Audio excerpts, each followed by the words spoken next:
The 2025 NFL Draft was expected to be Shedeur Sanders' moment. Many projected him as a top 10 talent and a headline quarterback in one of the most discussed college football storylines in years. Instead of walking across the stage on the first night, he waited through 3 days without a call. There was no celebration, only silence. When the phone finally rang at pick no. 144 in the 5th round, it was the Cleveland Browns. With that selection, the financial outlook changed dramatically. The Sanders family believes this was not a typical draft slide, but the result of coordinated action. They are pursuing a $100 million lawsuit alleging collusion across parts of the league.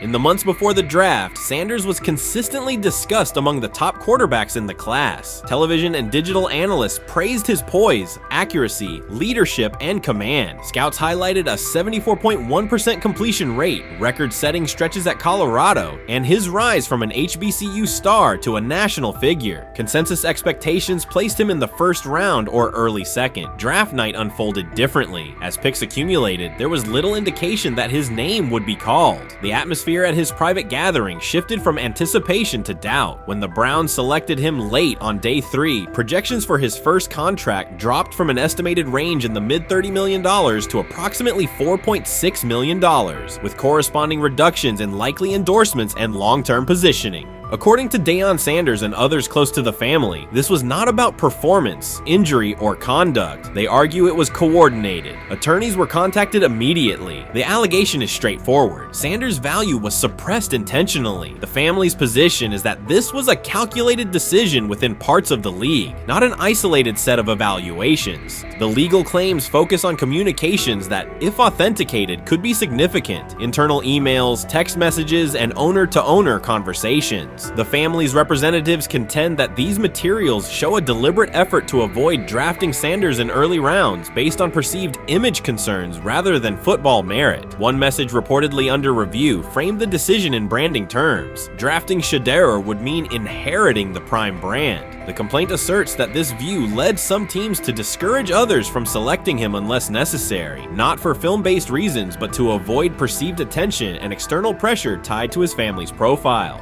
A related thread involves speculation about team fit and willingness to play for certain franchises. Past public comments by Deion Sanders were interpreted by some as signals of an Eli Manning scenario. The family's view is that these were strategic statements, not ultimatums. They argue that rather than engage in discussion, teams chose a passive approach, no direct rebuttal, reduced contact, and a collective reluctance to invest a premium pick. If phone records and written communications corroborate coordination, these items could become central exhibits. Media tone shifted as the draft neared. Coverage that had emphasized production and leadership began highlighting intangibles, interviews, and perceived coachability. Anonymous sourcing appeared in multiple outlets, with claims that Sanders skipped combine drills out of arrogance, bristled at film critique, or told one club, "Maybe I'm not the guy for you," after a tense session. A widely cited line, "Nobody wants a celebrity backup quarterback," was voiced by Colin Cowherd and circulated as shorthand for risk. The Sanders legal position is that these narratives did not arise organically, but reflected a coordinated leak pattern that undermined his market value.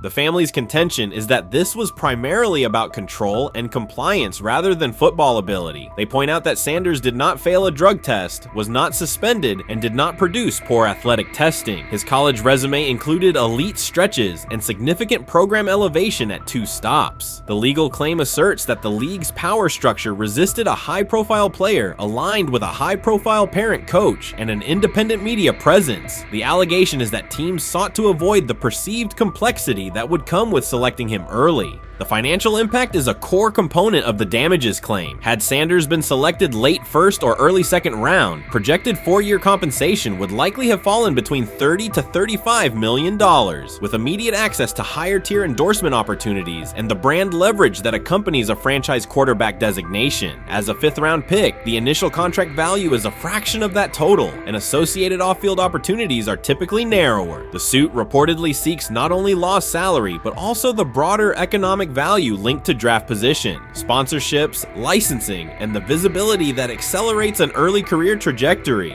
The filing's scope, as described by sources close to the family, extends beyond the league office. You first, when you take a look at both of these QBs, who had the most impressive start so far in the preseason? Well, to me, it was Shedeur. I didn't see any interceptions when he was out there. You see anything like that?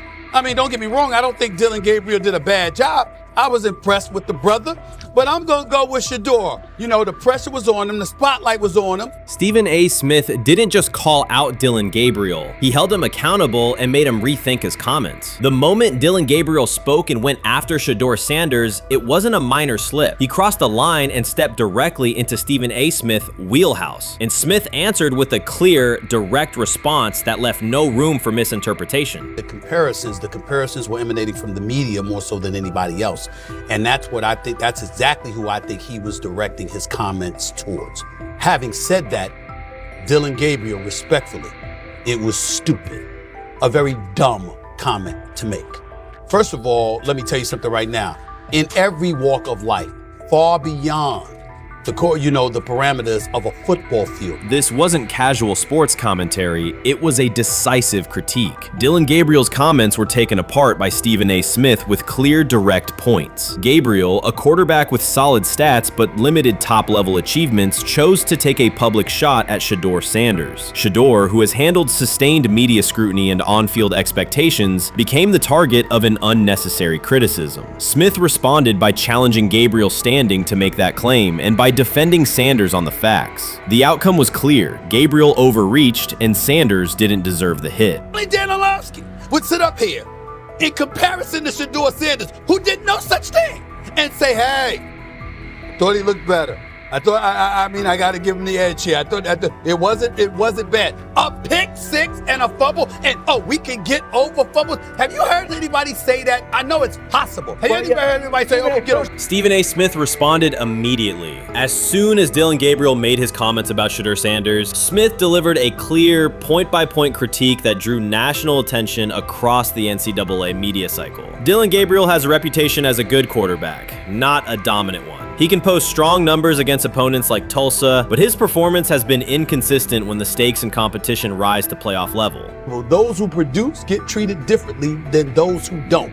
What he said echoes the mentality of all of America practically, and most certainly the world, as we see things being globalized more and more every day. It was a stupid, idiotic, immature comment, because clearly you were feeling the heat because a lot of people was talking about how Shedeur should be QB. Dillon Gabriel is a capable quarterback, but not a standout. Even so, he chose to talk down to Shedeur Sanders, a quarterback who has navigated constant scrutiny and pressure and still represents the future of a program that was struggling before he arrived. The comparison was weak. The criticism was unnecessary. Stephen A. Smith recognized that and dismantled Gabriel's argument with a clear, direct response. How the Browns react to this, how the locker room reacts to this, how Shedeur reacts to this, because it was a clear shot at Shedeur. But let's say Dillon Gabriel's talking about the media. How could you be a brand new quarterback in the NFL and the first time you get behind a mic after your first game, you throw the media under the bus? That's arrogance. Stephen A. Smith excels in moments like this. When Dillon Gabriel made his remarks about Shedeur Sanders, Smith responded with a focused, direct critique. He questioned Gabriel's standing to make that claim, noting that Gabriel has transferred between programs and has not been a Heisman finalist. Without theatrics, Smith laid out why Gabriel's resume doesn't justify taking public shots at Sanders. Smith's point was clear. Targeting Shedeur Sanders, a quarterback central to his program's future and consistently under intense scrutiny, was misplaced. Gabriel's criticism lacked the substance to support it, and Smith methodically showed why. Today on his 42nd I want you to be meaner. birthday. That's number one. Number two, after the game, the Browns head coach Kevin Stefanski said there was a mix-up in the routes and that players were in the area that they shouldn't have been. Look at Stephen A's face. Look at Stephen A's face.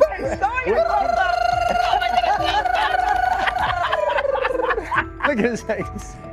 Stephen A. Oh my Lord. The strength of Stephen A. Smith's response was that he didn't just address Gabriel's remarks. He challenged the image around him. Dillon Gabriel often presents himself as an overlooked contender ready to surprise. But the reality is that his profile hasn't commanded broad attention. It's a clear reminder that not every opinion carries equal weight. In defending Shedeur Sanders, Stephen A. was direct and precise. Shedeur isn't just a quarterback. He is Dion Sanders' son, which subjects him to scrutiny far beyond anything Gabriel has faced. Even under that pressure, Shedeur has maintained his composure, shown confidence, and delivered in key moments that helped revive a program many had written off. Stupidity, all of it.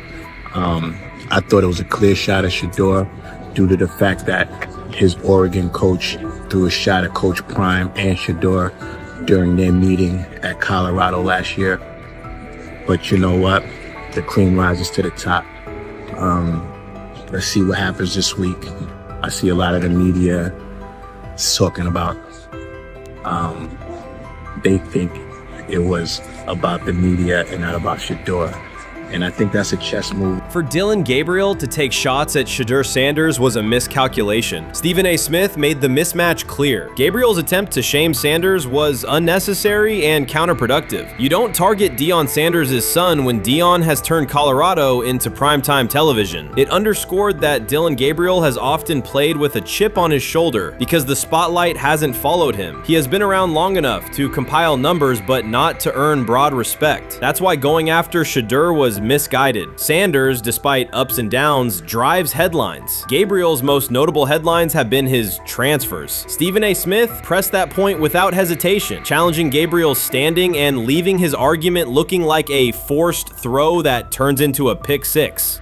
You know what? Still needs to thank me a little bit more for that restaurant I treated him and his family to, because it was big time, and stop embarrassing me by going places and trying to use coupons. That's how pathetic he is. The point is that yeah, a pick six and a fumble is usually considered a bad day. Stephen A. Smith didn't need to raise his voice to make the point. He presented Dillon Gabriel as a player whose talk outpaces his resume and defended Shedeur Sanders with clear comparisons. That's why he called Gabriel out so directly. The comparison wasn't just unfair, it was forced. Now look at Gabriel's record. The numbers are solid and he can win against average defenses, but the resume lacks defining markers. There's no sustained Heisman contention, no late season surge that reshaped the national picture, and no postseason moment that cements a legacy. The track record reflects steady production, not top-tier impact. That's the gap Smith underscored. Gabriel's criticism of Shedeur Sanders wasn't supported by what he has accomplished, while Sanders continues to carry a program under constant scrutiny. Let's see someone who step up and make some plays out there. Ain't no way. Gabriel Ain't no way. He not built like that. No way. And this one is picked off and going back the other way. Oh my God, why did he stop playing? Now it's a foot race. And that is that. They told me bust out my AP, perfect timing, H-shot, we about to get legendary, Shedeur star the next game, baby. Shout out Dylan though, you know what I'm saying, bro, I love you my heart, what am I bigger than cheese, bro, you know what I'm saying, but Shedeur got it, Shedeur Sanders is a national brand who draws viewers for both performance and result. Dillon Gabriel's attempt to diminish him read as resentment, and Stephen A. Smith called out the insecurity and lack of awareness directly. Colorado under Deion Sanders is prime time, and Shedeur sits at the center of that spotlight. If Gabriel expected the sports world to agree while he took a shot at Shedeur, he misread the moment. Smith dismantled the argument and questioned the credibility behind it. Gabriel will move on. He'll keep playing, give interviews, and have fans, but this exchange will trail his media profile as a reminder of a misstep. It's a clear example of a resume that doesn't justify taking public aim at a quarterback carrying that level of scrutiny and responsibility. For the Cleveland Browns preseason game today is that the way that some white folks watched Shedeur Sanders last week is the way that some black folks were watching Dillon Gabriel today. And it's not Dillon Gabriel for Dillon Gabriel's sake. Most folks don't have a problem with Dillon Gabriel. It's what he represents, which is the disrespect of a black person for no other apparent reason than they are a confident black person. Dillon Gabriel thought he was aiming up. Instead, he was placed back among quarterbacks who are good but not great. Stephen A. Smith made the central point. Dillon Gabriel doesn't shape the conversation. Sports are about narrative as much as numbers, and Gabriel's story doesn't move the culture, while Shedeur Sanders does. Smith highlighted that contrast clearly. By the end, Gabriel's credibility had taken a measurable hit. The critique was decisive and sent a broader message to any player considering public shots at Shedeur Sanders. If you step into that debate, you will be held to a higher standard and your resume will be tested. Dillon Gabriel learned that the hard way. Grab hold of the starting job. Yes, but I don't think we're going to know which one until we get deep into August. Now, I think, you know, we tracked the reps everybody was getting at practice throughout the OTAs and minicamp. But when you talk to people there, they just want to make sure everybody got what they needed. And that, you know, Kenny Pickett, we find out if he has the goods to be the starter. Joe Flacco, they back him off a little bit. He's 40. He may not need as much. the rookies, Shedeur Sanders and Dillon Gabriel, what do they need to learn to make the transition from the college game to the pro game? That's what the spring was about for the Browns quarterbacks. Now, Shedeur Sanders has moved from social media celebrity to on-field standout, and ESPN now lists him among its first-team candidates. Reactions are split. Some fans are impressed while others are skeptical. Whether this reflects Deion Sanders' long-term strategy or simply Shedeur's rapid development, the story is drawing widespread attention. Here's a look at what led to this moment. They never planned on taking him. The problem is, like Ocho Cinco said, you got somebody that has endeared himself to the locker room. And guess what? The difference between him and Tim Tebow, the biggest one, is he can play. He can throw the ball. Tim Tebow running around being an H-back. He can throw the ball. And he's done everything he needs to do. He ain't saying nothing. He ain't rocking the boat. He ain't mad about the reps. He ain't mad about none of that. All the people out there want to see is this, like Tyver said earlier. We want to see what he can do with Jerry Jeudy. Online reactions are sharply divided. Some fans strongly support Sanders, while others argue he is overrated. Traditional analysts cite statistics and claim his recognition comes mainly from his father's name. Sanders supporters are actively celebrating his rise and already predicting a future NFL career. Sports media outlets have made his candidacy a central topic of debate. The discussion now extends beyond statistics and victories to include his marketability, public image, and on-field presence. Sorry, is Shedeur Sanders going to get a chance to win this job? Do you believe he gets a legit shot to win this job?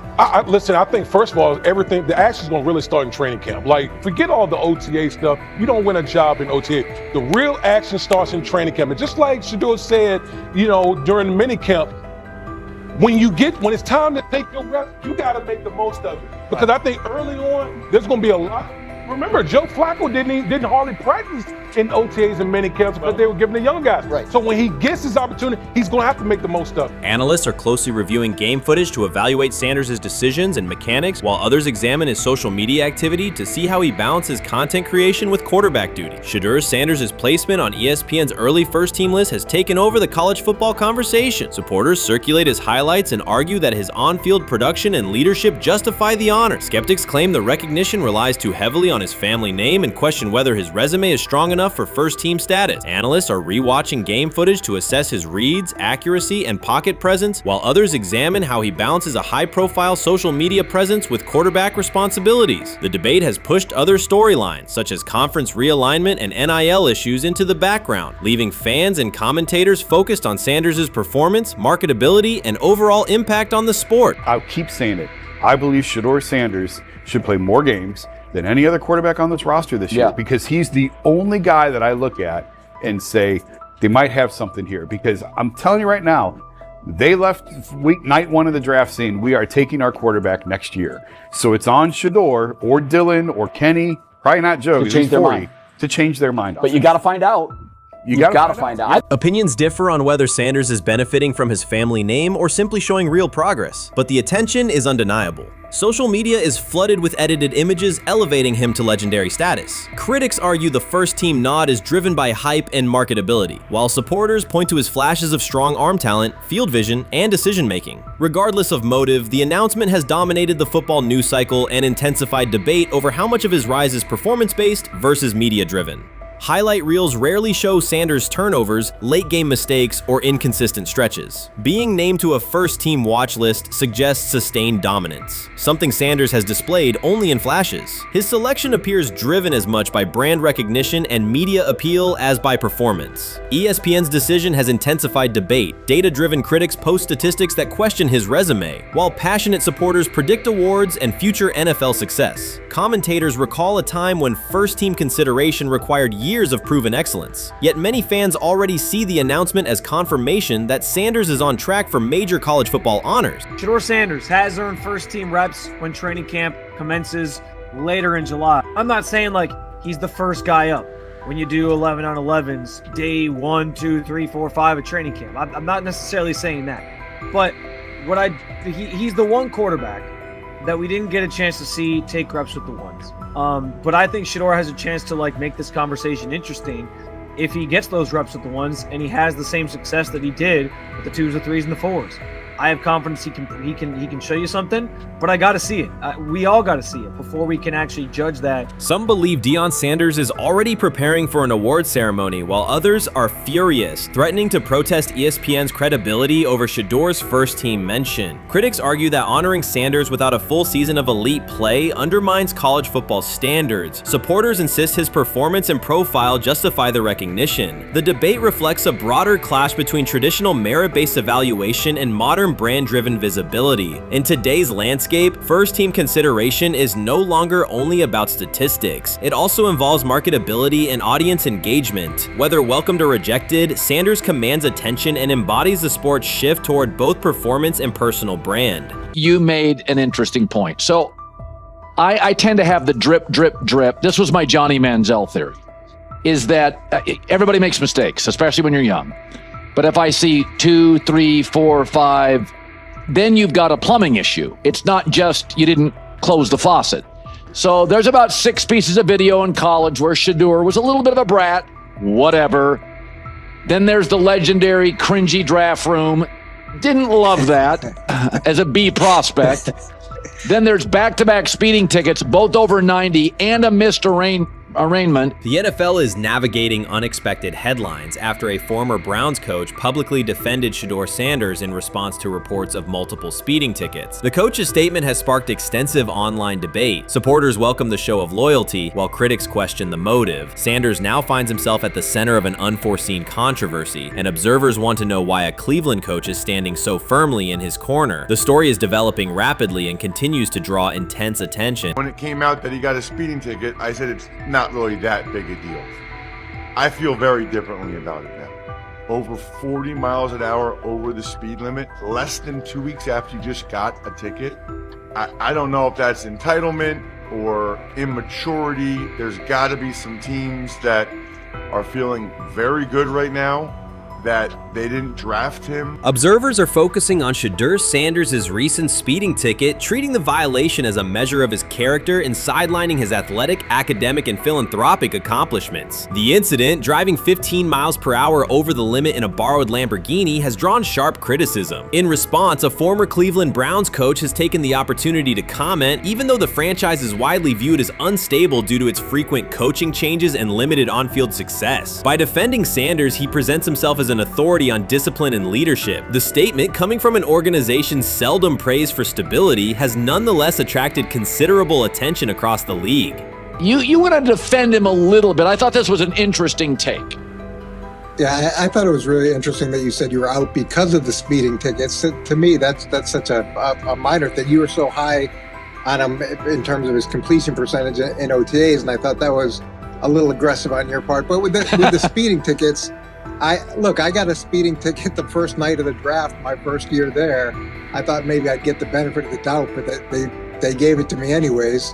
As soon as the former Browns coach defended Shedeur Sanders, social media erupted with commentary, resembling the volume of draft night coverage. Posts and opinions appeared within minutes, and criticism escalated rapidly. Detractors amplified Sanders' minor speeding violation, while supporters argued that such reactions were disproportionate to a single traffic citation. Shedeur Sanders received 2 speeding citations, and the minor traffic issue quickly drew national attention. Before considering the former Browns coach's response, it is useful to clarify the facts. Sanders, son of Pro Football Hall of Famer Deion Sanders and a current college quarterback, was twice ticketed for exceeding the limit while driving a high-performance vehicle. Commentary on social media escalated rapidly, with critics framing the incident as a significant character concern, even as the league has historically tolerated far more serious legal transgressions. Stepping into the debate, a former Cleveland Browns coach, best known for a tenure filled with losses and contested decisions, issued a strong public defense. He argued that 2 speeding tickets should not define Sanders' reputation or overshadow his on-field talent and community work, urging a balanced assessment of the player's actions. I don't love it from a 5th-round draft pick. I don't love that it happened multiple times,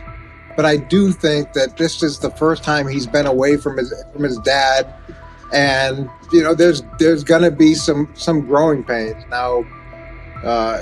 Would I sell my stock on it like you are? Not because of a couple speeding tickets, especially in light of the problems that Brown's quarterback room has had to deal with legally in the last few years. I mean, this is This is nothing. The debate quickly shifted from 2 speeding citations to broader claims about integrity, growth, and leadership. The former Browns coach framed the infractions as moments for personal development and urged observers to view them in context. Critics responded forcefully. Some called for disciplinary action, others questioned Deion Sanders' parenting, and a few sought to discredit the coach himself, despite his professional record already being widely analyzed across the league. The reaction underscores an apparent inconsistency in public standards. Fans often overlook on-field confrontations, heated sideline arguments, and other significant controversies, yet they treated Sanders' as routine traffic offenses, speeding without evidence of reckless endangerment, as indicators of serious character flaws. If such minor violations were adopted as the primary measure of morality in professional football, many players would face similar criticism. Sports media amplified the story almost immediately. Television panels dissected Shedeur Sanders' decision-making, treating 2 speeding tickets as indicators of deeper character concerns. Networks aired detailed segments under banners such as red flags and road rage, repeatedly questioning whether the citations might affect his draft evaluation. Although Sanders is already regarded as a first-round prospect, analysts emphasize that NFL teams value discipline and legal awareness when forming final assessments. Many commentators overlook the fact that other high-profile players have faced more serious offenses without similar scrutiny. Throughout the coverage, the former Browns coach defended Sanders, portraying him as a talented quarterback subjected to disproportionate criticism in a culture that expects near-perfect conduct. His argument was thorough and methodical, asserting that the traffic violations should not overshadow Sanders' skills, work ethic, or future potential.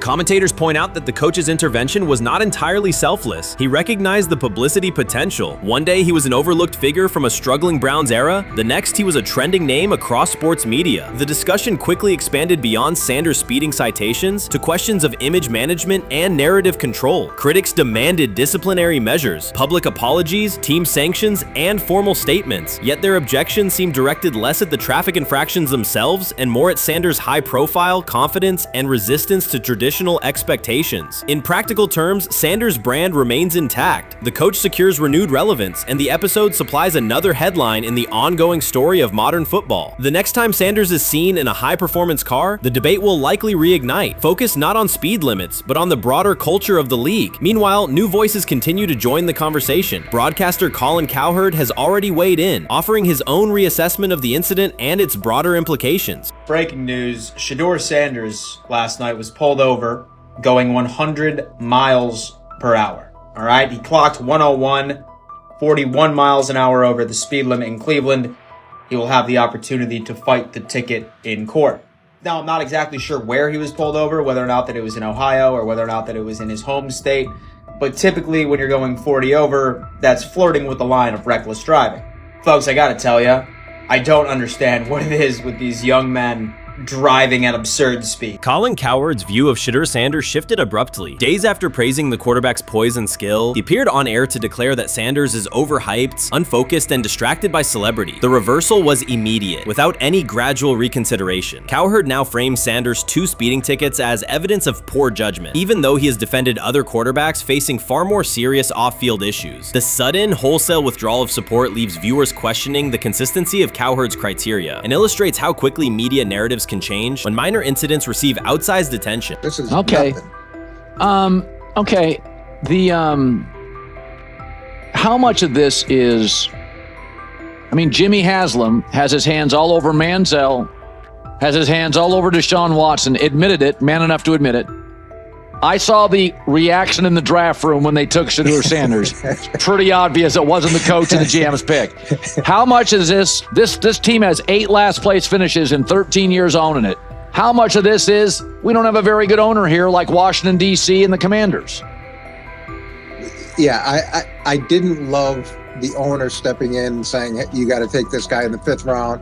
And I doubt they'll ever admit to it. While Colin Cowherd urged teams to move on from Shedeur Sanders, former Browns coach Eric Mangini offered a more measured response. Mangini, whose tenure in Cleveland was marked by mixed results, used his platform to provide context rather than condemnation. Instead of sensationalizing the speeding violations, he encouraged viewers to consider Sanders' circumstances. A 21-year-old quarterback whose life is scrutinized both on and off the field. Mangini acknowledged that the tickets were mistakes, but emphasized that they do not by themselves define Sanders' character character or future. He noted the extraordinary attention athletes receive today, combining the responsibilities of quarterback, public figure, and social media presence. Under such pressure, missteps are magnified, and criticism multiplies quickly. Mangini concluded that any evaluation of Sanders should weigh the totality of his behavior, performance, and growth, rather than isolate 2 traffic citations as decisive evidence of poor judgment. Sometime last week, and then, and I just tweeted that out again this morning, and then today, the Joe Flacco one got posted. So running through this, and then of course we'll still have Dylan will be next, and then Shedeur will come last. As training camp nears, Mary Kay Cabot is providing straightforward analysis of the Cleveland Browns quarterback competition. The starter has not been named, but she has moved away from her earlier skepticism of Shedeur Sanders and now acknowledges his talent and potential. Cabot explained that if Joe Flacco is chosen to start week 1, it will mean he is the most prepared to play immediately. This approach would also give younger quarterbacks such as Kenny Pickett time to adjust, refine their skills, and maximize their potential while Flacco handles the early workload. She added that a Flacco start would not prevent Sanders from earning the position later in the season. The depth chart remains flexible, and Sanders' continued development could put him in line for an opportunity as circumstances evolve. Cabot also noted that Pickett could win the job for week 1, but he must demonstrate he can integrate smoothly with the offense and perform reliably under pressure. The Browns want a leader who can control the huddle, execute plays efficiently, and maintain composure. Pickett's performances in upcoming practices and preseason games will be critical in determining whether he secures the starting role or Sanders ultimately takes the reins as the season progresses. Things like that. It doesn't mean that that Kenny can't swoop in there and steal that job by them, but he's really going to have to show that he has a complete mastery of this scheme and this system, and that they don't have to dial it back a lot to put him in there. So these will be some considerations, and I do think that that as the preseason goes along, it will become evident.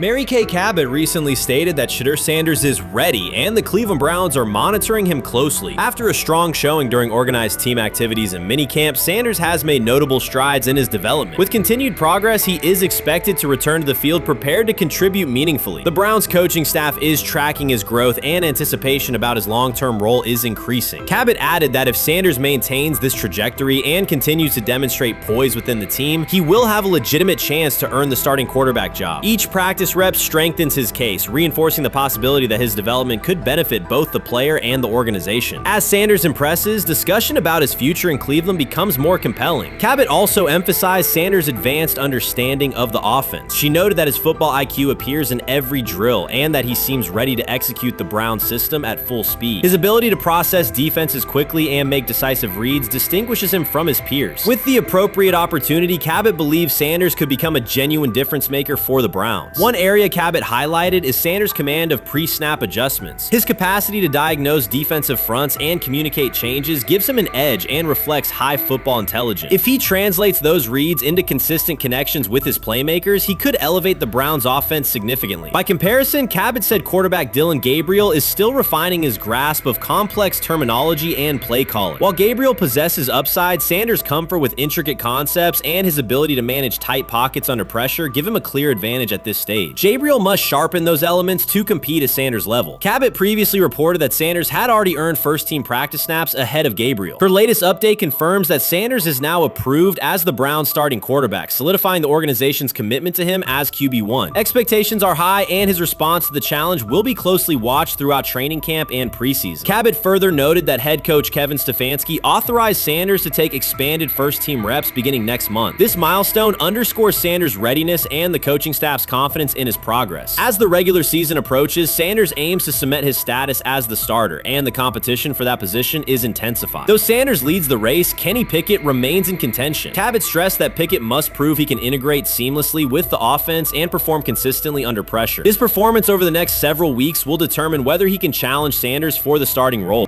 With both quarterbacks vying for the top spot, the Browns' Week 1 starter will be one of the most scrutinized decisions of the upcoming season. For now, Cabot's reporting underscores Sanders' rapid ascent, strong football intellect, and growing command of the offense, qualities that position him well to lead Cleveland's offense when the opportunity arrives. We've got news.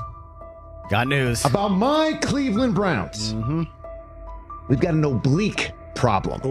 Obliques are big deals, especially when it's your quarterback. Now, he might be 4th on the depth chart, but he was number 1 in the preseason game last week, and he did a great job. 138 yards, 2 touchdowns. Shedeur Sanders has an oblique injury. That is not good. I do not like this. I hate this because I want to see more reps for Shedeur Sanders. Shedeur Sanders, a projected breakout this season, has been sidelined unexpectedly. The Browns coaching staff confirmed an oblique injury significant enough to keep him out of all activity. No reps, no drills, no warm-ups. Concerns are rising about how this may affect his momentum and force adjustments to the team's plan. The focus now is his recovery timeline, the impact on his development, and the next steps for the quarterback depth chart. Browns rookie quarterback Shedeur Sanders injured his oblique during practice today, putting his status in doubt for Saturday's preseason game against the Eagles. He's the latest quarterback on Cleveland's roster who has dealt with a health issue, joining fellow rookie Dillon Gabriel and Kenny Pickett.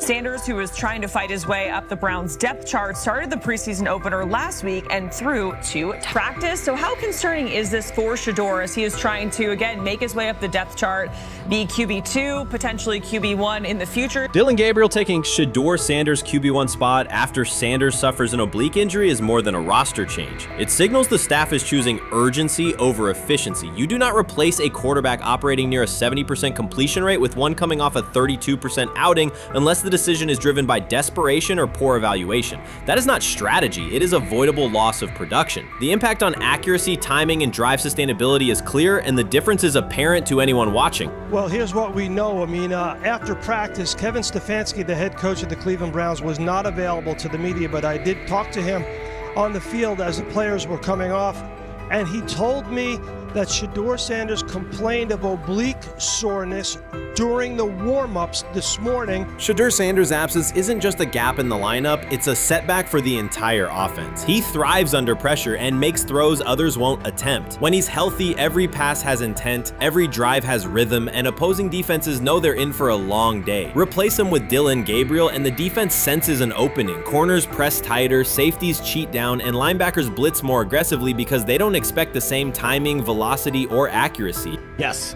I mean, yeah, I'm a fan. I'm not even going to try to hide it. Rich, you guys are fans. Like, you guys talk about the Cleveland Browns quite a bit. Yeah, it's almost annoying to me. It aggravates people. Like, people don't like the fact that Rich talks a lot about They must love I'm here. But it's like, you have a friend, and that friend's child is following in the family's footsteps. You want them to do well. I don't know why people have such an issue. I know Rich is supposed to be impartial, but it's kind of hard when you have that type of tie to it. But yeah, I'm rooting for Shedeur, man. And Dillon Gabriel's 32% completion rate isn't just poor, it's untenable at this level. A number that low needs no context. It means 2 misses for every completion. Weather, opponent, and play calls are secondary when efficiency is that limited. That output does not sustain drives or keep the full playbook viable, yet he is starting while Shedeur Sanders is sidelined. The contrast is clear. Sanders brings accuracy, timing, and command. Gabriel's recent performance reflects inconsistency and missed opportunities. Choosing Gabriel under these circumstances reduces offensive reliability and invites defensive pressure. It is a decision that sacrifices efficiency and field position. So it'll be interesting to see what happens with Dillon Gabriel, but to the Shedeur Sanders point, it is unfortunate because I thought he was gaining some momentum. I know the practice that they had before they left for Philly, Daniel Oyefusi reported that he actually took the most reps of all of the quarterbacks. And that was the first time that had happened. It was the first time that he had went ahead of Dillon Gabriel, practicing with the twos, etc. So, like, coming off that stout performance against the Carolina Panthers, he was gaining momentum. If this were a clean evaluation, there would be no debate. Shedeur Sanders is the clear choice. He's accurate, composed, and consistent with a track record of high-level production. Dillon Gabriel remains a question mark, and not the kind that stresses defense. He's the kind that makes coaches consider leaning on the run to limit risk and protect field position. The reality is that injuries create openings for players who haven't earned them. Gabriel has stepped into QB1 while Sanders is out, but that reflects circumstance, not superiority. We don't know the severity of this oblique injury and whether it will even keep him out of Saturday's game against the Eagles. As for moving up the depth chart, I'm the Browns preseason sideline reporter. I was there Friday night when he burst onto the stage and set the NFL world buzzing. And yes, his demeanor was tremendous. His poise was tremendous. He did the things that were asked of him. But at the end of the day, he wasn't actually asked to do all that much. The real concern is how this could attach to Shedeur Sanders' reputation. The NFL is unforgiving about availability. An oblique injury for a quarterback isn't minor. It affects mechanics, torque, and timing. Even with a strong return, the injury-prone label can linger. For the Cleveland Browns, or any team seeking stability under center, that perception is toxic. Teams don't want a player they fear won't make it through October. That's the risk. Talent doesn't always overcome league politics. Once questions about durability start, they rarely fade. They surface in contract terms, roster decisions, and sideline evaluations. So Shedeur Sanders is injured again? If you were following along on social media today for the Browns' first joint practice in Philadelphia against the Eagles, wow, you were in for a tumultuous ride. I mean, all the reporters, both Browns and Eagles reporters, were pretty much flabbergasted at the fact that Shedeur Sanders was taking 0 team reps during the day, and even Tyler Huntley was getting team reps instead of Shedeur. And then it came out, obviously, you know, everybody's speculating. There's people calling for Kevin's jobs, and before I go any further, I don't blame anybody. Ever. Meanwhile, Dillon Gabriel's numbers should be sidelining him, not elevating him. A 32% completion rate isn't a dip, it's a warning sign that points to issues with field vision, timing, and receiver cohesion. That's the quarterback taking snaps while Shedeur Sanders is out. Put their work side by side and the gap is obvious. Sanders shows consistent placement, timing, and footwork that reflect high-level execution. Gabriel's recent output introduces variability that shrinks the call sheet and stalls drives. You can't claim the priority is winning while starting a quarterback who isn't reliably delivering routine completions. Fans recognize it, receivers lose confidence and tempo when targets are off, the offensive line's urgency fades when protection doesn't translate into productive throws, team belief in the quarterback is fragile, and once it erodes, a season can come apart quickly. We could be looking at, 3/4 of Snoop and maybe 1/4 of Dillon Gabriel. Not really exciting for the fans. Of course, it would be nice to see what Dillon looks like. Did spend third-round capital on him. If you're Dillon Gabriel and you're a rookie, you want to get healed. You want the reps. You want to take these reps. So what do you do to prepare yourself and get ready? Because, man, when rookies get injured, it's like these reps are so valuable. Yeah, sets them back a lot. We do have some video here. Mike Garafolo had some video of Jalen Hurts kind of helping Shedeur use his cart to get off the field here. Shedeur Sanders changes the entire equation. His presence under center keeps defenses honest, keeps teammates engaged, and expands the coaching staff's options. You can call vertical shots, open the playbook, and control the game's tempo. Dillon Gabriel limits that. With him, the playbook narrows, drives stall, and the defense ends up on the field too long trying to compensate. The Cleveland Browns are not in a position to gamble at quarterback. This is a franchise with a difficult history at the position. With Gabriel, the issues are visible from the stands. A 32% completion rate won't jump to 60% with a few extra reps. If anything, it will decline as defenses present looks they would not risk against Shedeur. And that's the core issue. Shedeur Sanders at 80% is still a better quarterback than Dillon Gabriel at his best. That isn't exaggeration, it's the numbers. If Sanders is a 70% passer when healthy, even a drop to 60% keeps him well ahead of where Gabriel is now. Yet the team is rolling with the quarterback who isn't delivering routine completions. Every week Sanders is out, his hold on QB1 loosens. That's the hard truth. The longer Gabriel stays in the role, the more coaches cite continuity and chemistry to cover what's happening on the field. Every throw and every drive has to be a statement, not just to win, but to erase any notion that Gabriel is a legitimate alternative. In the NFL, QB1 isn't handed back because you used to be the best option. You have to take it. Started off with some positive news for Shedeur, and then it kind of just went left real quick. Shedeur got the news early on that if Dillon Gabriel couldn't go, he would get his second straight start in the Saturday preseason game against the Philadelphia Eagles. And then he went on to injure his oblique. For the fans who don't know exactly what part of the body the oblique is at and what that injury is and how it can impact the quarterback, can you explain to them what is an oblique injury?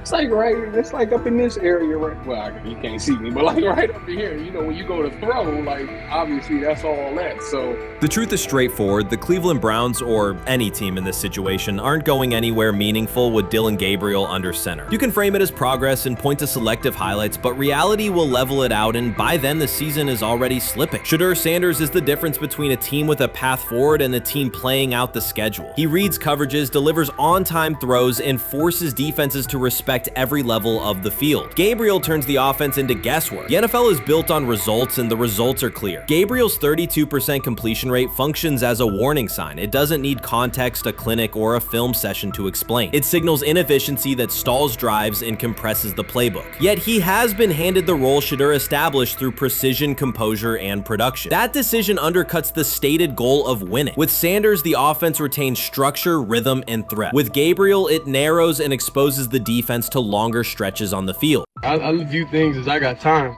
I got time to be able to grow and mature, you know, and be able to understand the ins and outs of the defenses and be able to get the good insight from the vets in the room. So I look at it as, you know, a plus. And whenever, you know, it's time for me to play. Shedeur Sanders rolled into Browns camp and instantly made the whole practice feel like a recess pickup game. NFL vets suddenly looked like they'd forgotten the playbook and were just trying to keep up. With that being said, I see some balls coming out of Shedeur Sanders at that camp, and I'm like,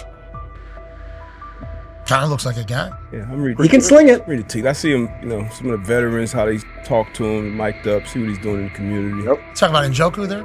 Njoku, Mike Knapp. Yeah, once you see, you know, different little interactions and things like that, we know I know he has the talent. We'll see. It'll be a competition that usually brings the best out of guys, especially young guys. So I'm interested to see how that quarterback situation. Right after Shedeur Sanders tightened his cleats and the Browns settled in for what they figured was a routine camp day, the whole vibe tilted sideways. No blazing comet, no UFO touching down at midfield, just a swagger-charged quarterback striding in like he'd crashed the wrong league and thought, yeah, I'll stick around and run this show. The Browns had no clue what storm was rolling in. You'd expect an NFL team to do a quick scout, maybe pull up a highlight reel or two, but nope.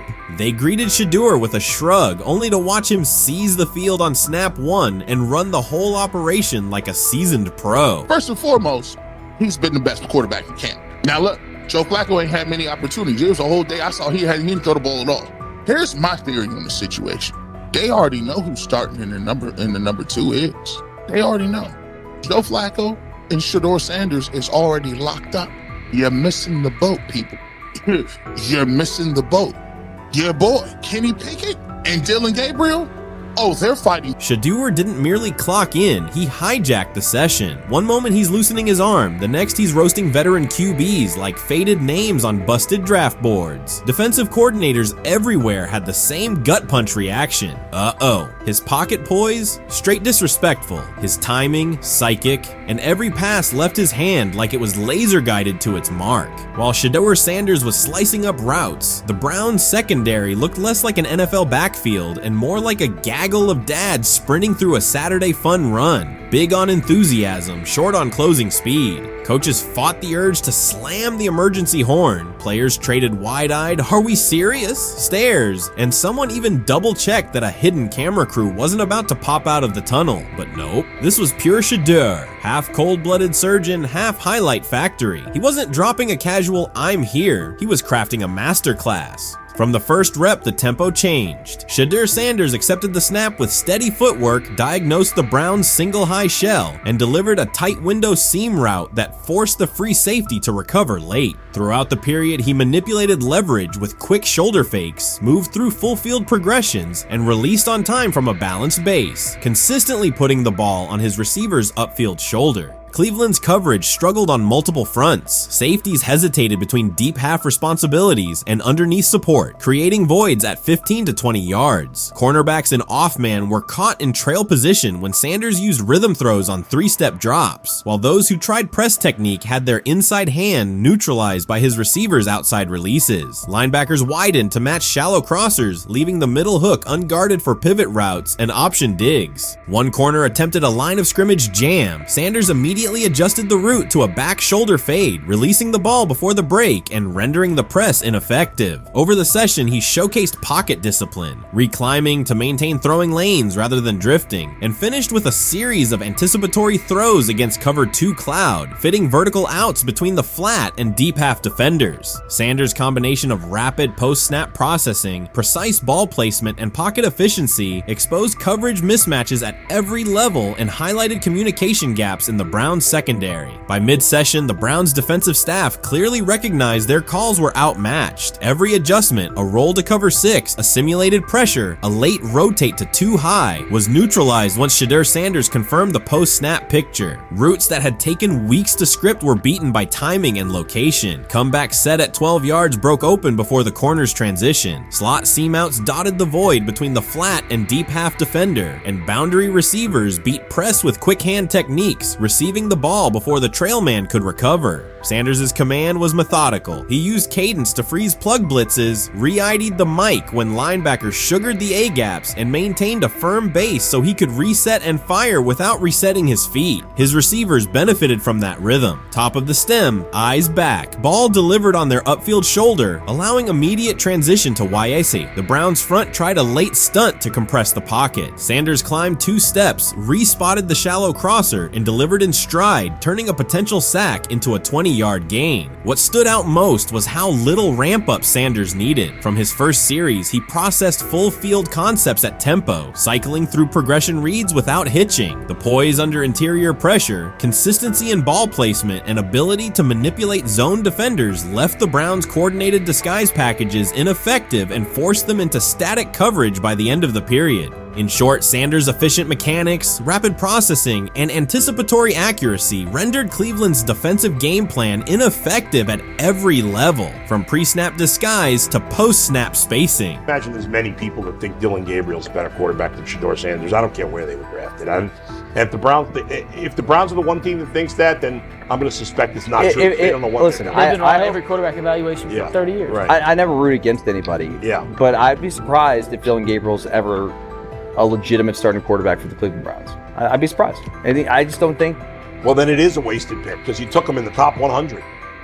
Yeah, but potentially. Yeah. May get away with it because of Shedeur. An edge rusher chirped at Shedeur Sanders between snaps, hoping to shake his rhythm. On the very next play, Sanders answered with a 30-yard laser, a deep dig from the boundary side that split the single high safety and the trailing corner. He hit the top of a 5-step drop, kept a firm base, and delivered on time to the receiver's outside shoulder, turning what should have been a routine rep into a sudden change explosive. From that moment on, every coverage wrinkle the Browns tried, rotating from cover 3 to quarter half, flashing a Tampa 2 shell, mugging both A-gaps, was met with a precise counter. When corners pressed, Sanders adjusted the route to a back shoulder fade. When safeties widened, he checked to a glance post. When linebackers bailed, he found the running back on a delayed option out of the backfield. Even late simulated pressures couldn't move him off his spot. He simply climbed, reset his feet, and fired. As Cleveland's defenders rotated through checks, Sanders manipulated them with cadence and eye discipline. He froze weak side safeties long enough to create intermediate windows, then feathered the ball into those lanes before help could arrive. When the Browns finally dropped 7 and matched every route, Sanders tucked the ball and converted 2 separate 3rd and 6 situations on the ground, reminding everyone that his mobility is as calculated as his arm. By the end of the session, the defensive coordinator's call sheet looked obsolete. Sanders had neutralized blitz looks, exposed spacing issues in zone, and forced the unit into static base coverage just to survive the period. It wasn't a camp drill anymore. It was a clinic on timing, processing speed, and controlled aggression, delivered snap after snap by a quarterback who never needed a warm-up lap to own the field. They never planned on taking him. The problem is, like Ocho Cinco said, you got somebody that has endeared himself to the locker room. And guess what? The difference between him and Tim Tebow, the biggest one, is he can play. He can throw the ball. Tim Tebow running around being an H-back. He can throw the ball. And he's done everything he needs to do. He ain't saying nothing. He ain't rocking the boat. He ain't mad about the reps. He ain't mad about none of that. All the people out there want to see is this, like Tyler said earlier. We want to see what he can do with Jerry Jeudy. That's it. I want to see what he can do with David Njoku. I want to see him with Junkins. I want to see him with the first running backs. If you are cooking, if you are beating down the doors with the 3s and 4s, guess what? You deserve more. From the first team period on, Cleveland's secondary looked a step slow. A deep third safety hesitated on a post-snap rotation, leaving Shedeur Sanders free to climb the pocket and fire a 22-yard out that arrived before the defender could plant and drive. The supporting cast around him, players fighting for roster spots, not Pro Bowl invites, benefited from his command. Sanders used tempo to control the defensive front, altered protections at the line, and located throwing lanes so quickly that one receiver didn't register the catch until he crossed the goal line. As the Browns tried new personnel groups, coverage busts multiplied. Starters slipped out for hamstring stretches while rookies rotated in, only to find the ball arriving on their blind side before they'd completed a midpoint squeeze. On a later 3rd and long, Cleveland finally closed the interior rush lanes, compressing the pocket with 3 defenders. Sanders pivoted through the traffic, stepped into a narrow escape window, and, without resetting his shoulders, whipped a no-look pass to the boundary curl for a fresh set of downs. The throw turned a potential sack into an explosive play and left the coaching staff scrambling for answers. The people who are fascinated by Shedeur for whatever reason, whether it's his play, I guess, last year was kind of fun. If you're just like a guy who grew up like loving Deion Sanders and passed that love on down to your kids, I can see why you're like that. The one thing I will give them is you're looking at this quarterback room. If you're a fan of Shedeur and say, why can't he go beat Dillon Gabriel or Joe Flacco or Kenny Pickett? So I do understand that part of it, right? Because why not? Why couldn't he be the Brown starter in October or November? That looks like a quarterback room where everyone will get a chance to start. When he led college football in completion percentage and he threw almost 40 touchdowns for over 4,000 yards, how tall was he? Because they make it seem like he shrunk all of a sudden, RC. Oh, how lively was his arm? Because all I know is somebody did that. Somebody threw for over 4,000 yards, somebody threw for almost 40 touchdowns, and somebody led college football in completion percentage. Now, I'm trying to figure out, what I try to figure out all the time, Mel, is how a guy that hadn't played football in almost 5 months. Shannon Sharp has publicly defended Shedeur Sanders and criticized those questioning him. Sanders has earned higher recognition and some fans are responding negatively. Although there's debate about whether he belongs on a second team list, Sharp maintains that Sanders' career is clearly ascending. Reactions on social media are mixed. Some users are angry, others are surprised, and a few say they anticipated this result. The conversation remains active. When reports confirmed that Shedeur Sanders had been elevated from second team to near top tier status, Shannon Sharp issued an emphatic response. He delivered a detailed rebuttal to critics, underscoring why Sanders deserved the promotion and directly challenging those who doubted the decision. I don't think that he was underprepared during these meetings. I don't believe any of these stories that he showed up arrogant and that he was bombing his interviews. I mean, you watch the film, he's on time, he's on point. You watch his interviews, he answers like a 10-year NFL veteran. Like, he's clearly dominating OTAs. It's every single day there's a new report of how well he's doing for the Browns in OTAs. And I mean, you can say what you want, it's just OTAs. Okay, if that's your new narrative, then he's doing exactly what he needs to be doing. He's on point, he's on time, he's getting the respect of his teammates, and he's making plays. So we're gonna see years down the line, something's gonna come out that I don't know what exactly it was, but something will come out. Critics have been waiting for an opportunity to dismiss Sanders. They labeled him overrated, accused him of benefiting from nepotism, and claimed his profile came only from his last name and polished image. Within their own echo chamber, they cited every game in which he fell short of huge passing numbers as validation of their doubts. Since Sanders has begun receiving formal recognition, criticism has escalated. A wave of self-appointed analysts is dissecting his throwing mechanics and team role, and many online commentators now argue that his promotion reflects deeper problems within the sport. Shannon Sharp rejected each criticism directed at Shedeur Sanders. During the broadcast, he turned a routine segment into a detailed examination, acting as presenter, interrogator, and fact-checker. Sharp walked viewers through game film, season statistics, and scouting reports to show why Sanders merited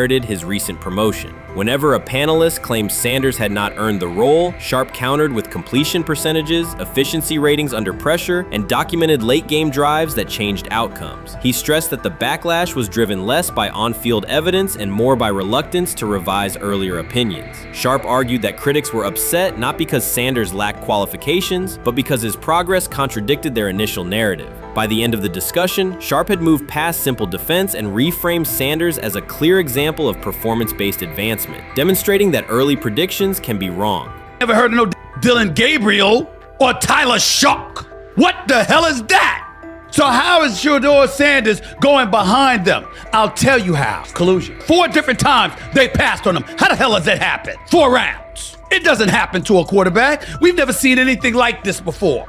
Shedeur Sanders with the watch. Shedeur Sanders with his bravado. Shedeur Sanders with this supposed arrogance or whatever. Shedeur Sanders' advancement did not happen by chance. While detractors questioned his resume online, he continued to prepare, attend every practice, and deliver accurate throws under pressure. The contrast between his output and the complaints directed at him has been stark. Some critics even argued the selection committee was, quote, biased toward performance, as if rewarding strong play were improper. Rumors quickly followed. Certain commentators speculated that a public relations push from the Sanders family must have influenced voters, suggesting everything from coordinated media strategies to alleged favors for coaches. None of these theories addresses the basic point. Sanders earned his promotion through consistent production, poise in the pocket, precise ball placement, and efficient decision-making. Shannon Sharp highlighted these facts during his response. He noted that Sanders' performance metrics justify the recognition and emphasize that resistance to the move stems more from prior prejudice than from substantive evaluation. For Sharp, the goal was clear: present the data, challenge unfounded claims, and correct the narrative. The discussion therefore became a broader statement about acknowledging merit and abandoning outdated assumption. Colin Cowherd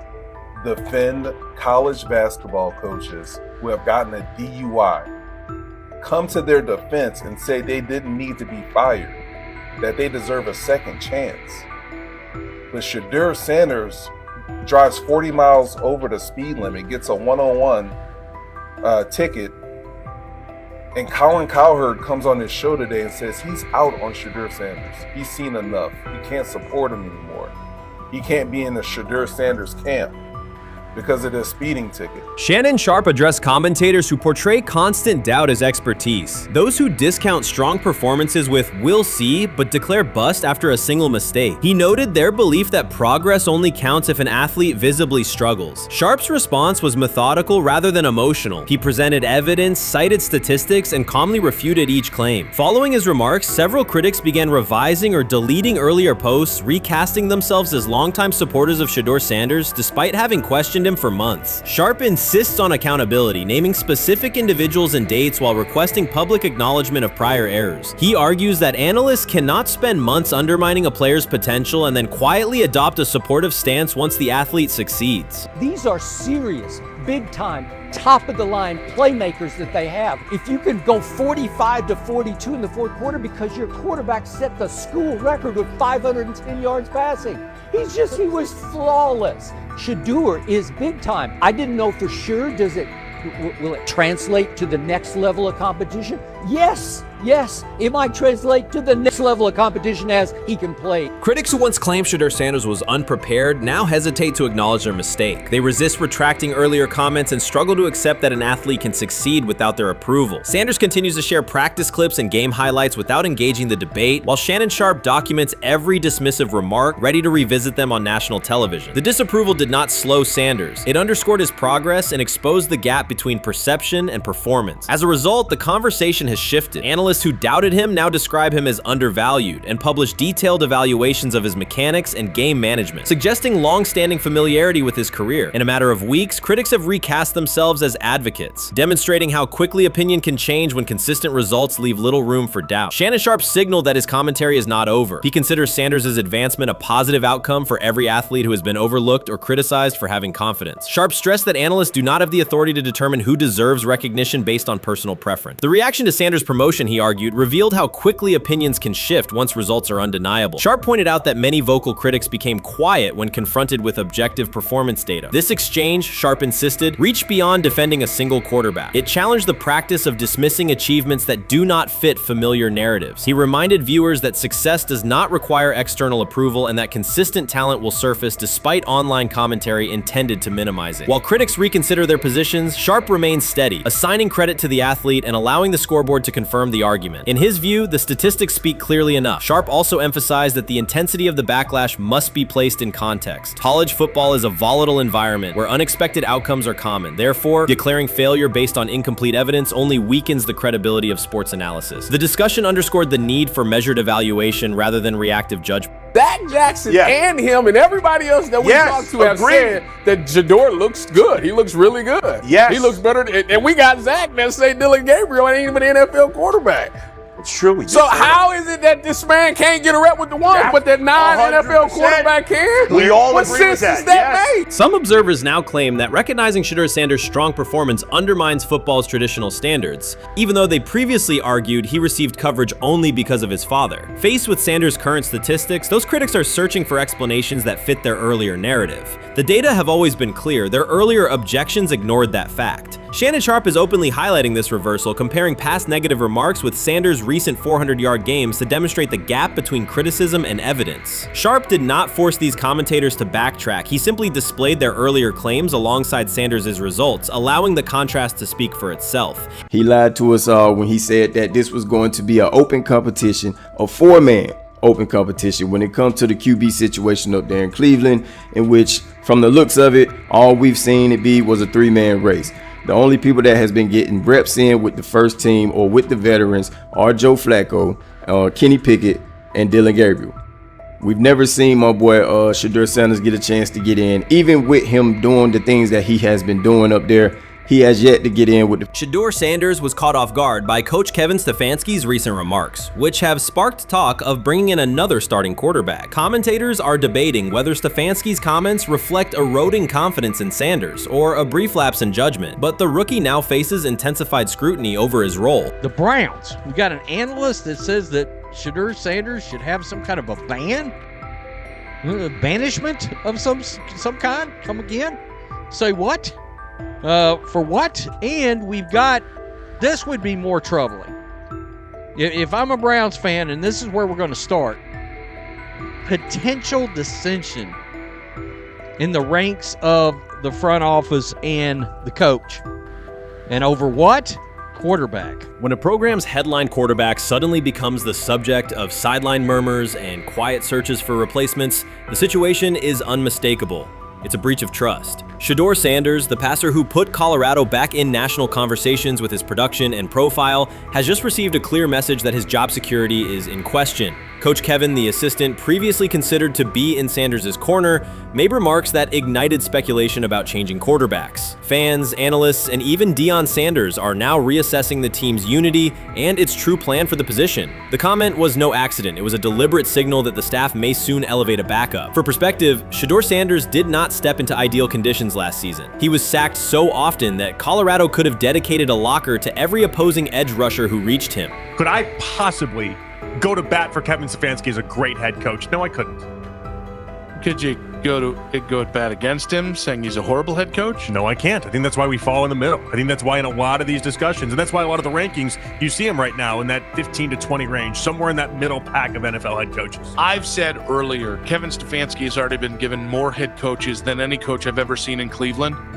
Starting with the decision to move on from Baker and him clearly still having another level to get to in Tampa. Last season, Shedeur Sanders often had to operate behind an offensive line that provided minimal protection, yet he still delivered precise throws and critical drives. At times, he seemed to be carrying a struggling roster almost on his own. Despite the constant pressure, he never complained, never threatened to transfer, and never acted entitled. He remained with Colorado because he trusted the program, trusted his father, and believed in the team's larger mission. That loyalty is why Coach Kevin Stefanski's recent statement that the quarterback competition is wide open struck so sharply. The remark implies that Sanders' starting role is insecure, as though the player who absorbed countless hits while holding the offense together is simply another name competing with walk-ons and first-year athletes who are still learning the cadence. This goes beyond ordinary coach language about fostering competition. It introduces genuine uncertainty about the staff's confidence in Sanders and invites speculation that Colorado is actively assessing outside options through the transfer portal. By characterizing the position as vacant, Stefanski has planted seeds of doubt that could quickly evolve into rumors and undermine the stability of the locker room.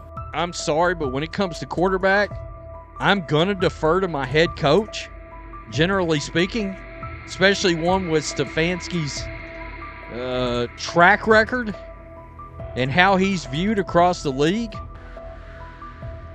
So this is interesting because it tells you Kevin Stefanski's not a Shedeur Sanders guy. And it also tells us who made these picks. Exactly. The Cleveland Browns made a rather awkward decision in the NFL draft, opting to take quarterback Dillon Gabriel in the 3rd round, well before he was expected to fly off the board. Then 2 rounds later, the Browns took fellow quarterback Shedeur Sanders. So what exactly is going on? Discussion has begun about whether Colorado is actively evaluating another quarterback and preparing for life after Shedeur Sanders. Analysts are debating whether Coach Kevin's move is calculated strategy or a misstep that jeopardizes team stability. Sanders remains a top NFL prospect, Deion Sanders' son, and the program's public face. His highlights dominate social media and his jerseys outsell the team's victories. Yet he is once again being asked to reaffirm his position. The issue is more than routine roster management. It intersects with the family dynamics that shape the program. By portraying the quarterback job as open, Coach Kevin signals to both Shedeur and Dion that the staff is willing to move on despite Sanders' stature. For Shedeur, sitting through film sessions while hearing talk of potential replacements adds an unwelcome layer of uncertainty to an otherwise proven resume. The decision may reflect a desire for a quarterback with a different profile, perhaps someone more mobile and system-oriented, rather than a dismissal of Sanders' accomplishments. The rumors have ended, the decision is public. Cleveland Browns owner Jimmy Haslam has informed every level of the organization that unless an unforeseen injury intervenes, Shedeur Sanders will start at quarterback in week 1. The announcement is not an informal suggestion or a quiet push in the background, it is a direct order. Multiple independent reports amplified most visibly by Colin Cowherd, confirmed that Haslam delivered the directive himself. From the owner's viewpoint, the logic is simple. No one else on the roster offers the same combination of talent, leadership, and long-term upside. Joe Flacco is approaching the twilight of his career. Kenny Pickett has shown flashes but remains inconsistent. Dillon Gabriel, taken in the 3rd round, is a developmental project. By contrast, Haslam believes Sanders can alter the franchise's trajectory immediately, and he refuses to allow internal hesitation to stall that possibility. The standoff traces back to April. General Manager Andrew Berry and head coach Kevin Stefanski entered the draft wanting a low-profile prospect who would fit quietly into the existing depth chart. They prioritized scheme familiarity, modest public attention, and a clear developmental timeline. When the board lined up, they reached for Gabriel in round 3, reasoning that an early investment would justify keeping a rookie on ice behind the veterans. But Sanders continued to slide, first through day 2, then deep into round 5. Haslam watched the names come off the board, convinced the league's bias against Deion Sanders' outspoken son was obscuring legitimate first-round talent. When Cleveland's 5th-round pick arrived and Sanders was still available, Haslam intervened. He did more than approve the choice, he overrode the original plan, making it clear that the organization would select Sanders and give him every chance to compete. From that moment on, the Browns' internal narrative splintered into 2 camps, those ready to accelerate around their owner's vision, and those still trying to protect their original approach. Once rookie minicamp began, Sanders erased much of the speculation. He commanded huddles, processed coverages quickly, and delivered throws with anticipation that belied his draft slot. Teammates noted his willingness to accept blame for missed timing, then correct the error without dramatics. While Flacco and Pickett split most first-team reps, Sanders treated limited opportunities as full-speed auditions. During organized team activities, he identified blitz looks, redirected protections, and consistently found his second read when the primary route was covered. More than one defensive veteran told local reporters that Sanders looks like the best arm in the building. That assessment forced Berry and Stefanski to reevaluate their timetable. They could no longer label Sanders a long-term project without contradicting on-field evidence. Drafting Gabriel 2 rounds earlier had provided the staff an excuse to slow roll Sanders' ascent. Coaches could point to investment cost, meeting room familiarity, and installation comfort to justify Gabriel's snap share. Yet each practice rep in which Sanders outperformed the 3rd rounder weakened that shield. Behind closed doors, position coaches began requesting more Sanders film for cut-ups, and offensive assistants quietly shifted meeting questions toward concepts the rookie already executed well. By mid-June, Berry himself started describing Sanders not as a developmental asset, but as a competitive option.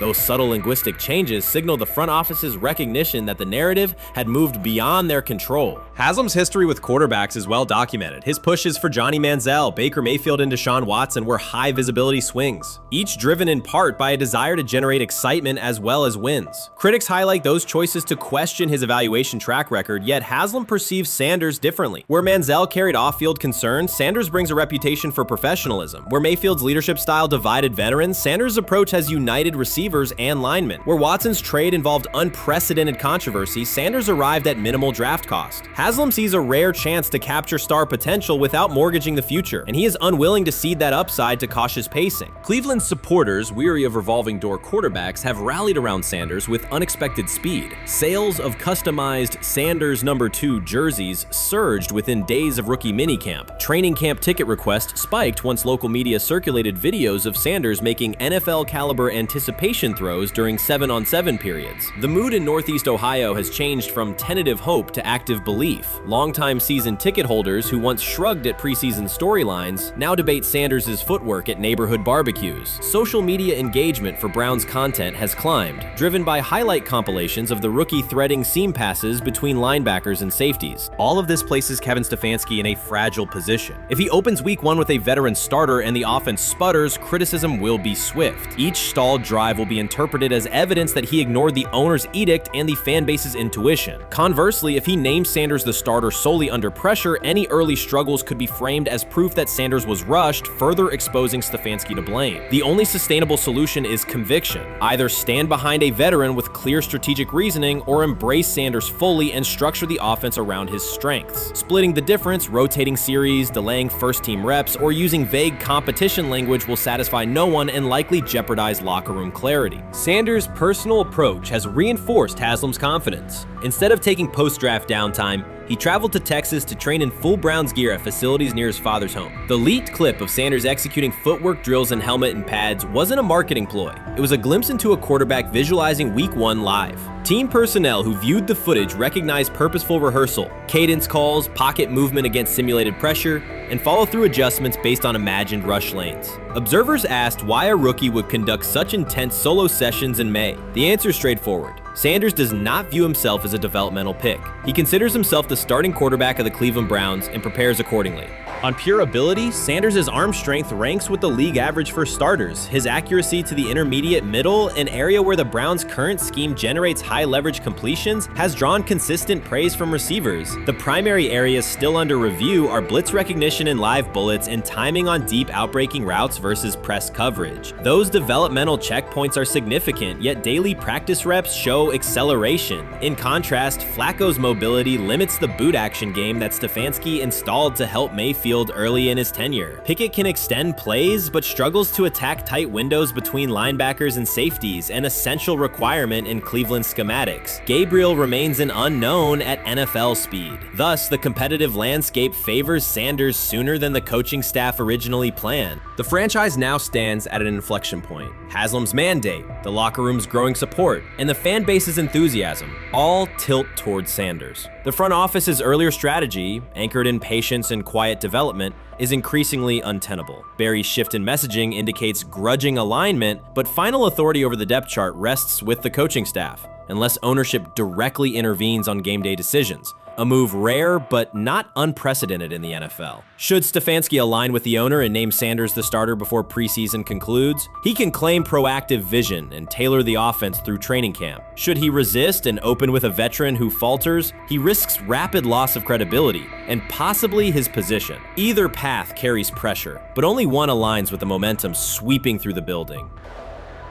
For 2 decades, the Browns have cycled quarterbacks without securing a stable star. Each new hope, whether draft pick or trade acquisition, has collapsed under injuries, inconsistency, or organizational disarray. The possibility that Sanders could finally anchor the position is not merely a football storyline. It is a potential cultural reset for a fan base defined by resilience. Haslam's insistence reflects that awareness. Cleveland needs a leader who can win on Sundays and project confidence every other day of the week. Sanders has shown he can shoulder expectations with without retreating from scrutiny. That trait, more than arm talent alone, is why the owner views him as indispensable. Voluntary workouts transition to mandatory minicamp next week. If Sanders receives a substantial share of first-team snaps, observers will interpret it as the staff's acknowledgement that the competition is tilting decisively.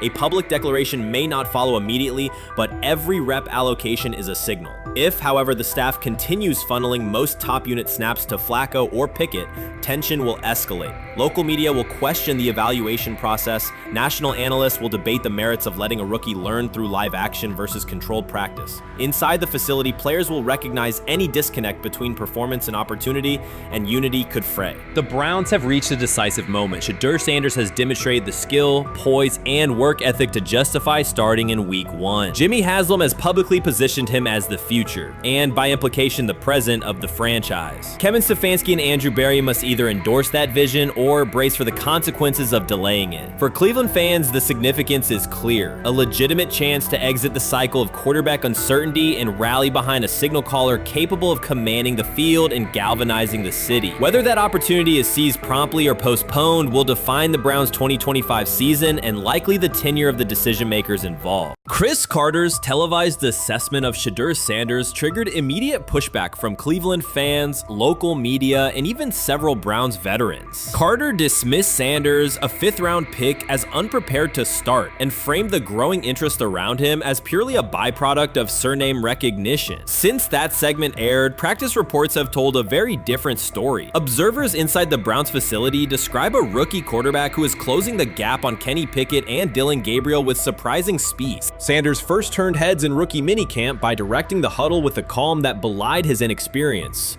Position coaches reported that he rarely repeated mental errors during installation periods, a trait they rank highly when grading young quarterbacks. In organized team activities, he showed consistent timing on intermediate routes, kept turnover numbers low in 7-on-7 periods, and demonstrated early command of Kevin Stefanski's protection calls. That steady execution earned him a handful of first-team snaps, reps that would ordinarily have belonged to Pickett by default.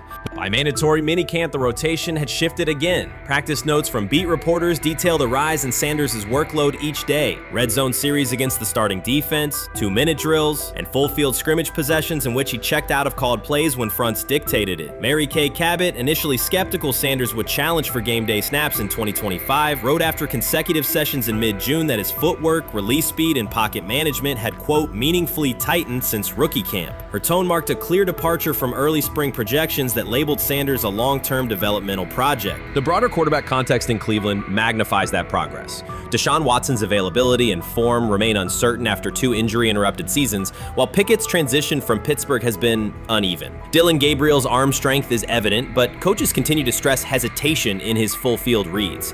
Against that backdrop, Sanders' quick decision-making and mechanical efficiency have begun to look less like a pleasant surprise and more like the roster's most reliable short-term plan. Inside the locker room, acceptance has followed performance. Wide receivers cite Sanders' ball placement on outbreaking routes, noting that the ball routinely arrives on the upfield shoulder, a small but essential detail that allows for yards after the catch. Offensive linemen appreciate his pocket awareness. Joel Bitonio remarked privately that Sanders slides up instead of bailing when edge pressure flashes. Defensive backs say his eye discipline forces them to hold coverage longer than they expected against a rookie. Such cross-positional respect develops only when day-to-day tape shows tangible improvement. The reaction to Carter's critique highlights a recurring double standard applied to young black quarterbacks. Traits celebrated as swagger or confidence in other players were labeled arrogance when associated with Sanders, yet the quarterback himself has not responded publicly. There have been no subtle social media jabs, no mention of critics in interviews, only repeated references to competing for every rep and learning from veterans. That measured approach, combined with hard evidence from practice, has softened earlier doubts among coaches who prioritize demeanor as much as arm talent. Within the coaching staff, the discussion now centers on readiness thresholds. Stefanski's scheme relies heavily on quick rhythm throws, defined reads, and disciplined pocket movement. Those requirements align with Sanders' strengths: a compact release, willingness to target the middle of the field, and instinctive timing on RPO concepts carried over from his college tape. Staffers reviewing cut-ups from joint practices note that his internal clock already approximates NFL speed, a metric they did not expect to see until mid-season at best. If that trajectory continues through preseason games, the Browns face a consequential decision. Starting a 5th-round rookie 6 weeks after training camp opens would unsettle salary cap assumptions, depth chart politics, and external perceptions of organizational stability. Yet the internal mandate remains clear: the most prepared quarterback will play. That standard places Sanders in genuine contention because every practice metric used to grade readiness, turnover ratio, red zone efficiency, third down conversion rate has trended in his favor since early June. The organizational stakes are considerable. Cleveland has cycled through starting quarterbacks at a startling pace over the past decade, shifting from first-round investments like Baker Mayfield to high-cost gambles such as Watson, each move packaged as the long-awaited solution. A rookie chosen outside the first 100 picks ascending to the top of the depth chart would challenge long-held league assumptions about draft pedigree and opportunity. It would also validate the evaluation philosophy that prioritized Sanders' intangibles: processing speed, leadership presence, over conventional arm strength thresholds that pushed him down the draft board. Carter's televised remarks now sit awkwardly alongside daily updates from Berea. His critique relied on pre-draft labels and the presumption that a late-round passer with a famous father would need a redshirt year. Practice film contradicts that stance. Sanders checks protections at the line, manipulates safeties with shoulder fakes, and has reduced turnover-worthy throws in full-speed sessions to single digits. Statistics normally cited for veteran backups, not rookies. The longer that evidence accumulates, the more Carter's comments appear rooted in legacy bias rather than objective performance review. None of this guarantees Sanders will open the season under center. Preseason defenses test quarterbacks in ways practice cannot. Defensive coordinators will disguise pressure and boundary rotation to force late decisions. Sanders must show he can adjust protections and exploit mismatches without the benefit of a controlled environment. Yet within the Browns facility, the conversation has shifted from if he will be ready to when. Quiet confidence from Amari Cooper and other veterans suggests they believe Sanders can steady an offense searching for consistency more than highlight reel heroics. Sanders' rise also affects long-term roster calculus. If he earns the job and performs competently, Cleveland gains starter-level production on a cost-controlled rookie contract, freeing cap space allocated to other positions. That scenario could reshape roster-building strategy in a division featuring Joe Burrow and Lamar Jackson, quarterbacks whose contracts consume significant percentages of team payroll. A capable, low-cost starter would allow the Browns to reinforce their offensive line and secondary while retaining core veterans, a competitive advantage few teams enjoy. For now, the focal point remains daily improvement. Sanders continues to arrive before sunrise, reviewing the previous day's install with the quarterback coach, then staying after practice to throw on-air routes with receivers low on the depth chart. Coaches track those habits closely because consistent routine underpins performance when adversity strikes in live games. Each incremental gain strengthens the argument that readiness depends on preparation and aptitude, not draft slot. Carter's segment reminded the league how quickly assessments can become outdated when they lean on perception over evidence. Sanders' steady climb up the depth chart underscores the counterpoint. In the NFL, tape is the final arbiter. Should Sanders translate practice efficiency to preseason success, the Browns may discover that the solution to their long-standing quarterback riddle arrived quietly in the 5th round, carrying little more than confidence and a willingness to work. While much of the NFL community attended the ESPYs in Los Angeles, Shedeur Sanders spent the day in Cleveland with families recovering from a residential explosion. He did not seek cameras or a red carpet appearance. He chose to be present in a neighborhood working through loss. Weeks earlier, an explosion at the Rainbow Terrace apartments in the Garden Valley neighborhood displaced more than 100 residents. Local officials reported that 42 families were left without housing. A father suffered burns over most of his body and remained in a coma. His 2 young children were hospitalized in critical condition. The damage extended beyond structures. Families lost possessions, stability, and routine. Cleveland City Council member Richard A. Starr described the moment as a family fighting for its future. Outside of local reporting, national attention was limited. Sanders decided to go to the site, meet residents, and help organize a day focused on relief and connection.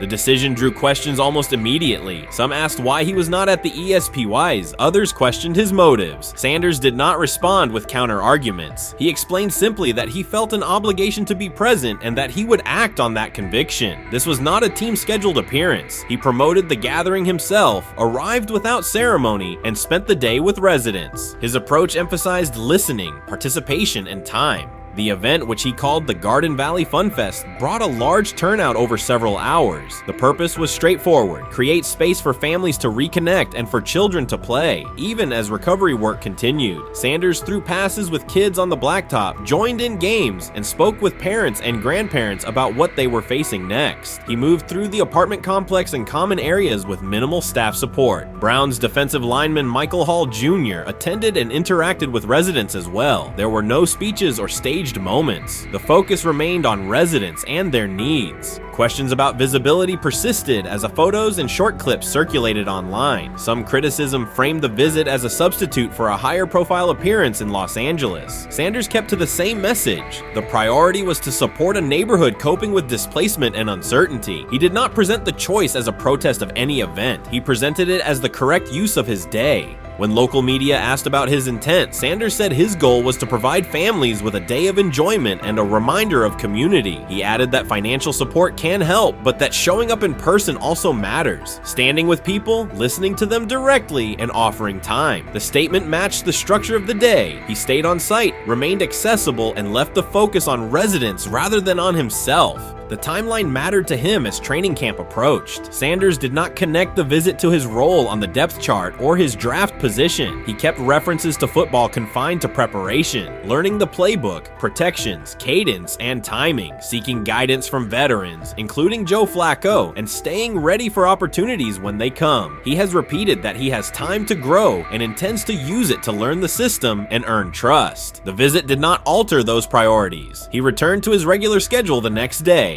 Since arriving in Cleveland, Sanders has treated community work as part of his responsibilities. Before his jersey went on sale, he visited schools, including John Marshall High School, speaking with students about goals, accountability, and effort. He set public objectives confidently, such as long-term aspirations for the franchise, but paired them with routine work in the building, meetings in stall, film, and on-field reps. The day at Rainbow Terrace fit that pattern. Identify a need, show up, contribute, and avoid unnecessary attention. For residents, the Fun Fest provided a brief reprieve from ongoing challenges: housing transitions, school logistics, medical appointments, and the paperwork that follows an emergency. For teammates and staff who observed, it was an example of a rookie investing time locally without seeking a headline. For Sanders, it reinforced how he plans to operate in Cleveland: be consistent, be present, and let action speak. The setting at Rainbow Terrace underscored the scale of recovery ahead.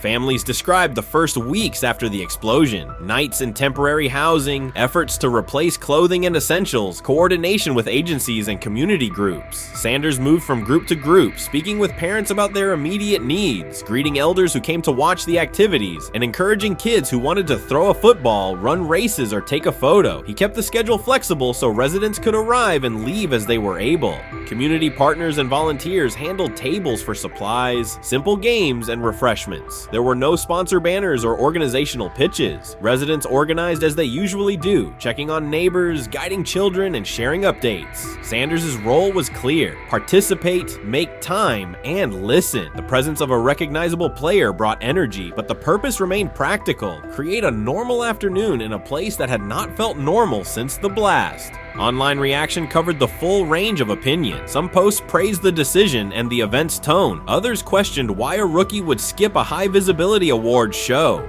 Sanders did not try to manage that conversation. He maintained the same explanation. He chose to spend the day where he believed he could be useful, and then he returned to his football schedule. The approach was consistent with how he addresses other topics: answer directly and move on to the next task. The same measured approach appears in his preparation for camp. Sanders has not asked for public guarantees about reps. He has focused on install recall, cadence, and protection IDs, route timing, and situational work. He has sought input from veterans, thanked teammates who have provided guidance, and spent time with receivers and linemen to align on communication.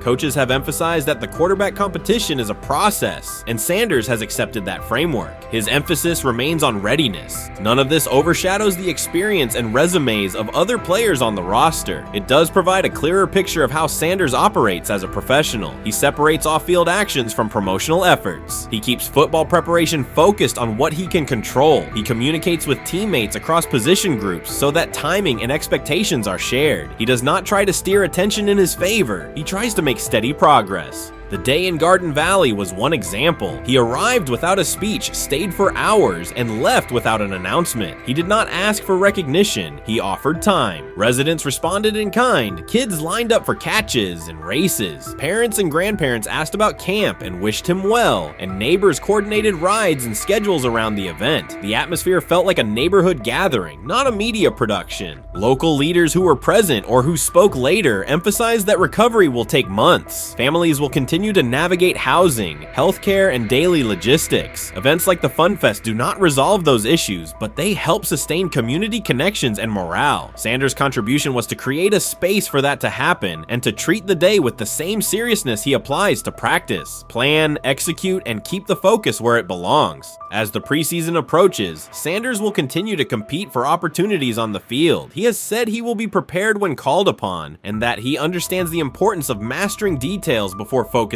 on outcomes. The organization will make decisions based on evaluation, and he will accept the results while continuing to improve. The off-field choices will remain consistent, identify needs in the city where he lives, and contribute in direct, practical ways. The core elements are simple. A neighborhood suffered a significant loss. Residents faced immediate and ongoing challenges. A rookie quarterback chose to spend a day there, without a press conference, without a schedule of talking points, and participate in a community-led event designed to give families a break and remind children that play still has a place. He provided presence, not a headline. He listened more than he spoke. He returned to work the next day. In a league and media environment that often prioritize visibility, Sanders made a different choice. He kept attention on people, not optics. He placed value on time spent in person rather than on appearances. He continued to build trust in the locker room and in the city through steady conduct rather than declarations. That approach, measured, direct, and consistent, will shape how he is viewed in Cleveland as much as any public statement could. The outcome of his football career will be decided on the field by installations learned, reads made, throws delivered, and games played. The outcome of his role in the community will be measured by smaller, quieter moments. Afternoons like the Fun Fest, school visits, and unannounced stops where listening matters more than being seen. For Cleveland residents at Rainbow Terrace, the takeaway from that day was straightforward. Someone who represents their team showed up, stayed, and participated without fanfare. For Sanders, it was the same. Do the work in front of you, whether that is a practice period or a neighborhood event, and keep the focus on the people who are affected most. Rich Eisen addressed the armchair analysts and online critics head on. Shedeur Sanders just received his opportunity, and the backlash arrived immediately. Eisen responded with a clear point-by-point case explaining why the criticism misses the mark. If you thought Shedeur's rise was rapid, Eisen's analysis puts it in proper context. Here's what he laid out on air. Already speaking in Cleveland high schools. Weekend after, flying out immediately to get to work. But his character's terrible, right?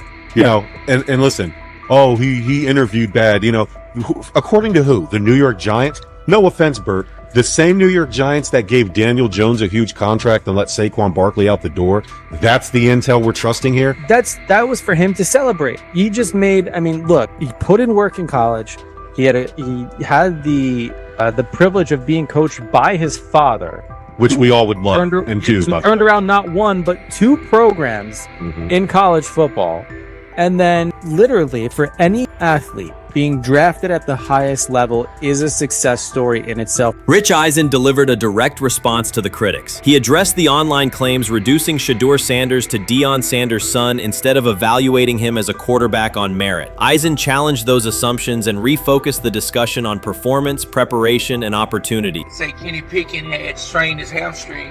Shedeur, they say his first day in pass, 9 for 9, 2 touchdowns, no interceptions. They were just hating on this young guy. Within minutes, Rich Eisen delivered a structured breakdown, addressing each claim with evidence and dismantling weak narratives through clear analysis. He replaced speculation with data and kept the focus on what matters: decision-making, accuracy, leadership, preparation, and game management. The reality is simple. Shedeur Sanders was not given this opportunity. He earned it through performance and consistency against real competition. He accepted the role, met the standard, and handled the moment with professionalism and urgency. No shortcuts, no favors, just results and readiness. Eisen's point was direct. Evaluate Shedeur on his work, not assumptions, and acknowledge that he has justified the opportunity on the field. I've done it at 2 locations already, so it's simple.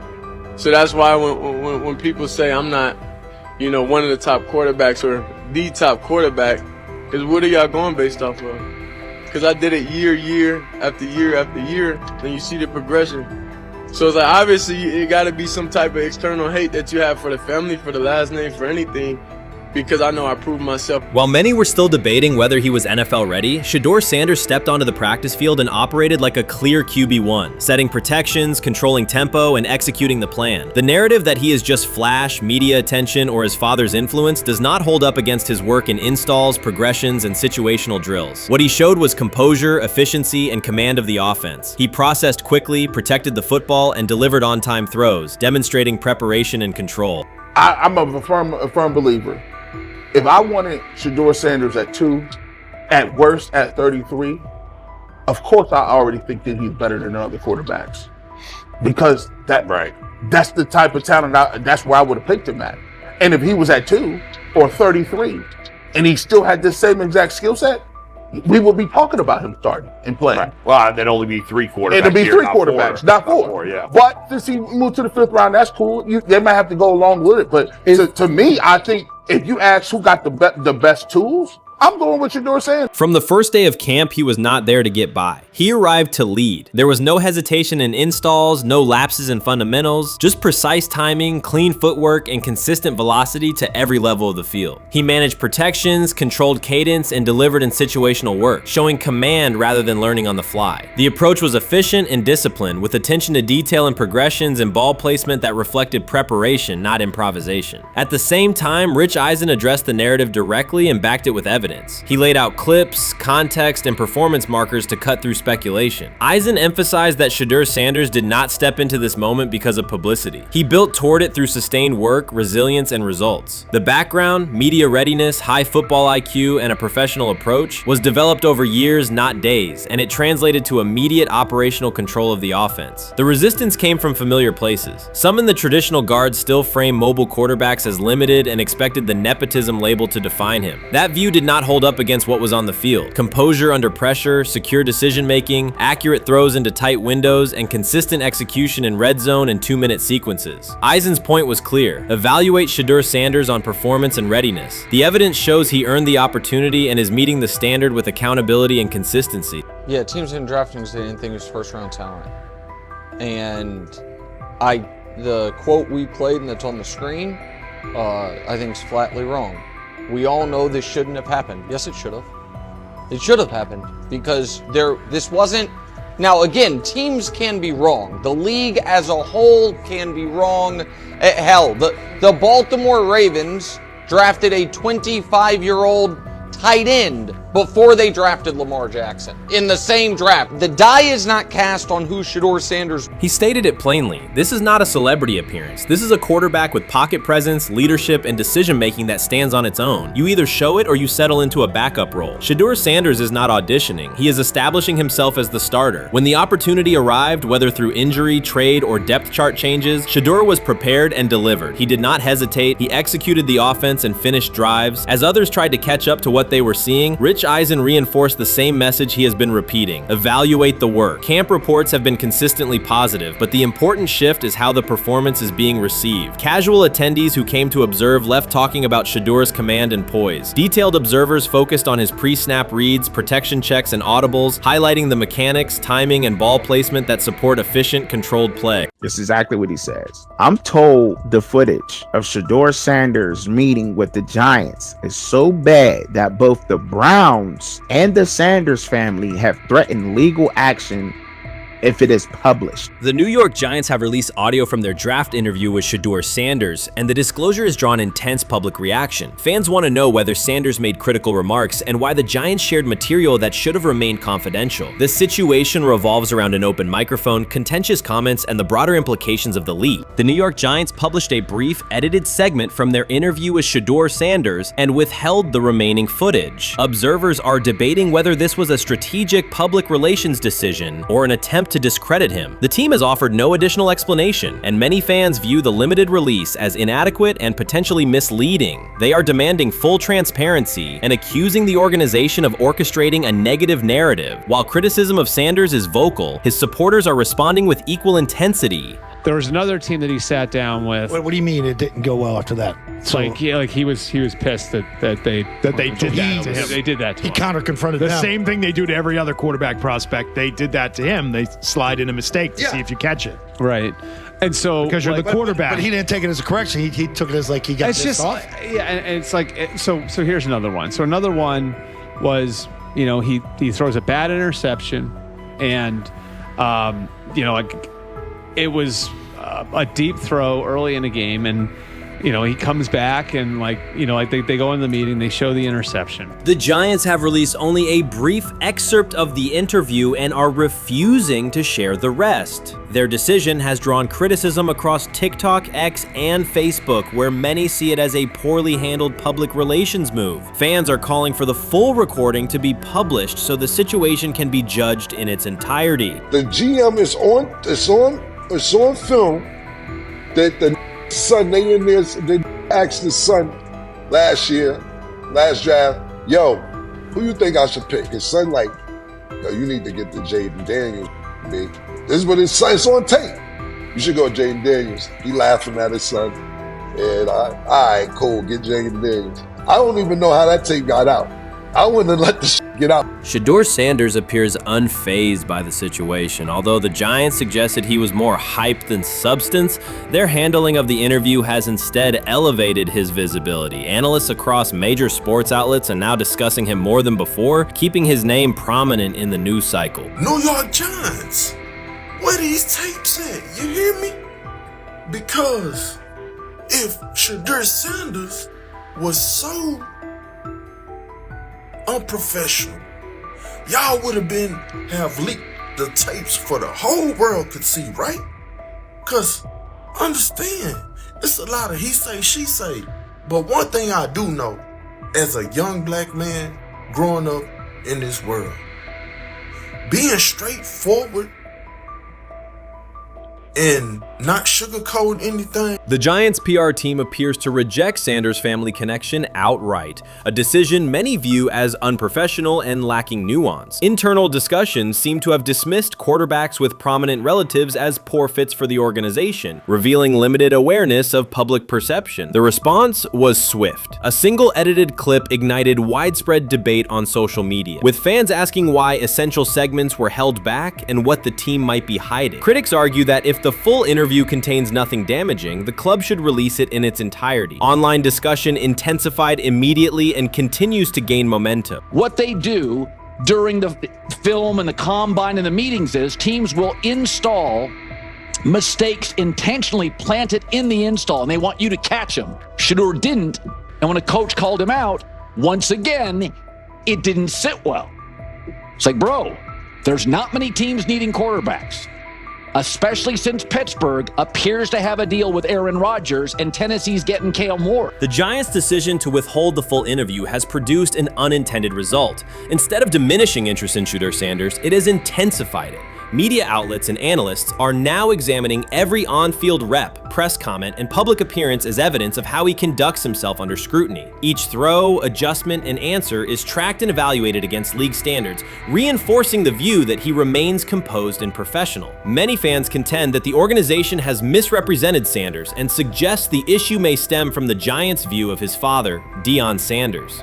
They see the partial release as an attempt to raise doubts about his character by association. That perception has only made his profile more compelling. The discussion has shifted from whether he deserves a high draft position to how effectively he withstands sustained pressure. Sanders is now regarded not just as a talented prospect, but as a symbol of resilience, central to debates about transparency and organizational strategy. Even if the Giants eventually provide more context, the visibility they have created for him is unlikely to fade. The most fun yet the most difficult thing I cover and we cover all year long is not games. It's the NFL draft. Because I've said this many times, you get lied to for a month to 2 months up to it. And so often during the draft, and every few drafts, there's a guy that really falls, precipitously falls. This year it was Shedeur Sanders, it's been Aaron Rodgers, it's been Dan Marino. Every few years somebody falls a lot. And so, but those stories don't come out until like the fall. Criticism of Shedeur Sanders from within the Giants organization has become increasingly public. Team communications appear focused on casting him as an overhyped prospect, whose character should be questioned. question, a narrative that seems aimed at shaping opinion rather than assessing performance. Yet each selective release or negative remark has instead amplified attention on Sanders and elevated his reputation. Efforts to confine him to a narrow, unfavorable image continue to produce the opposite effect, reinforcing his position as an underdog who endures external pressure. The debate has shifted from football analysis to broader concerns about narrative control and transparency. Fans, reporters, and online communities are still urging the Giants to publish the full interview, arguing that only complete context can resolve speculation. The organization's refusal to comply has intensified scrutiny and led many observers to conclude that the team underestimated public reaction and now faces questions it could have avoided with full disclosure. The tapes,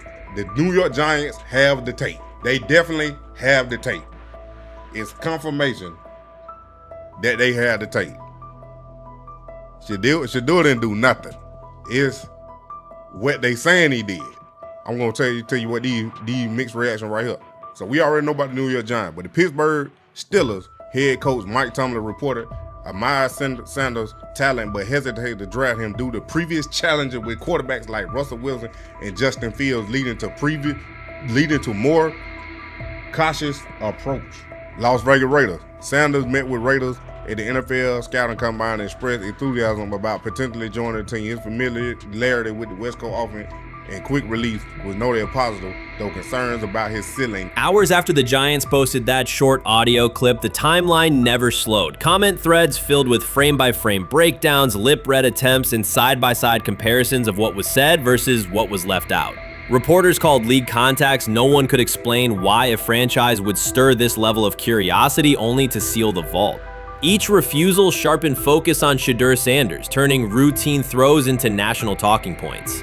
Analysts kept circling back to the same note. His cadence at the line looks unchanged, steady against the noise. Hashtags demanding the full interview, trend drop, and trend again.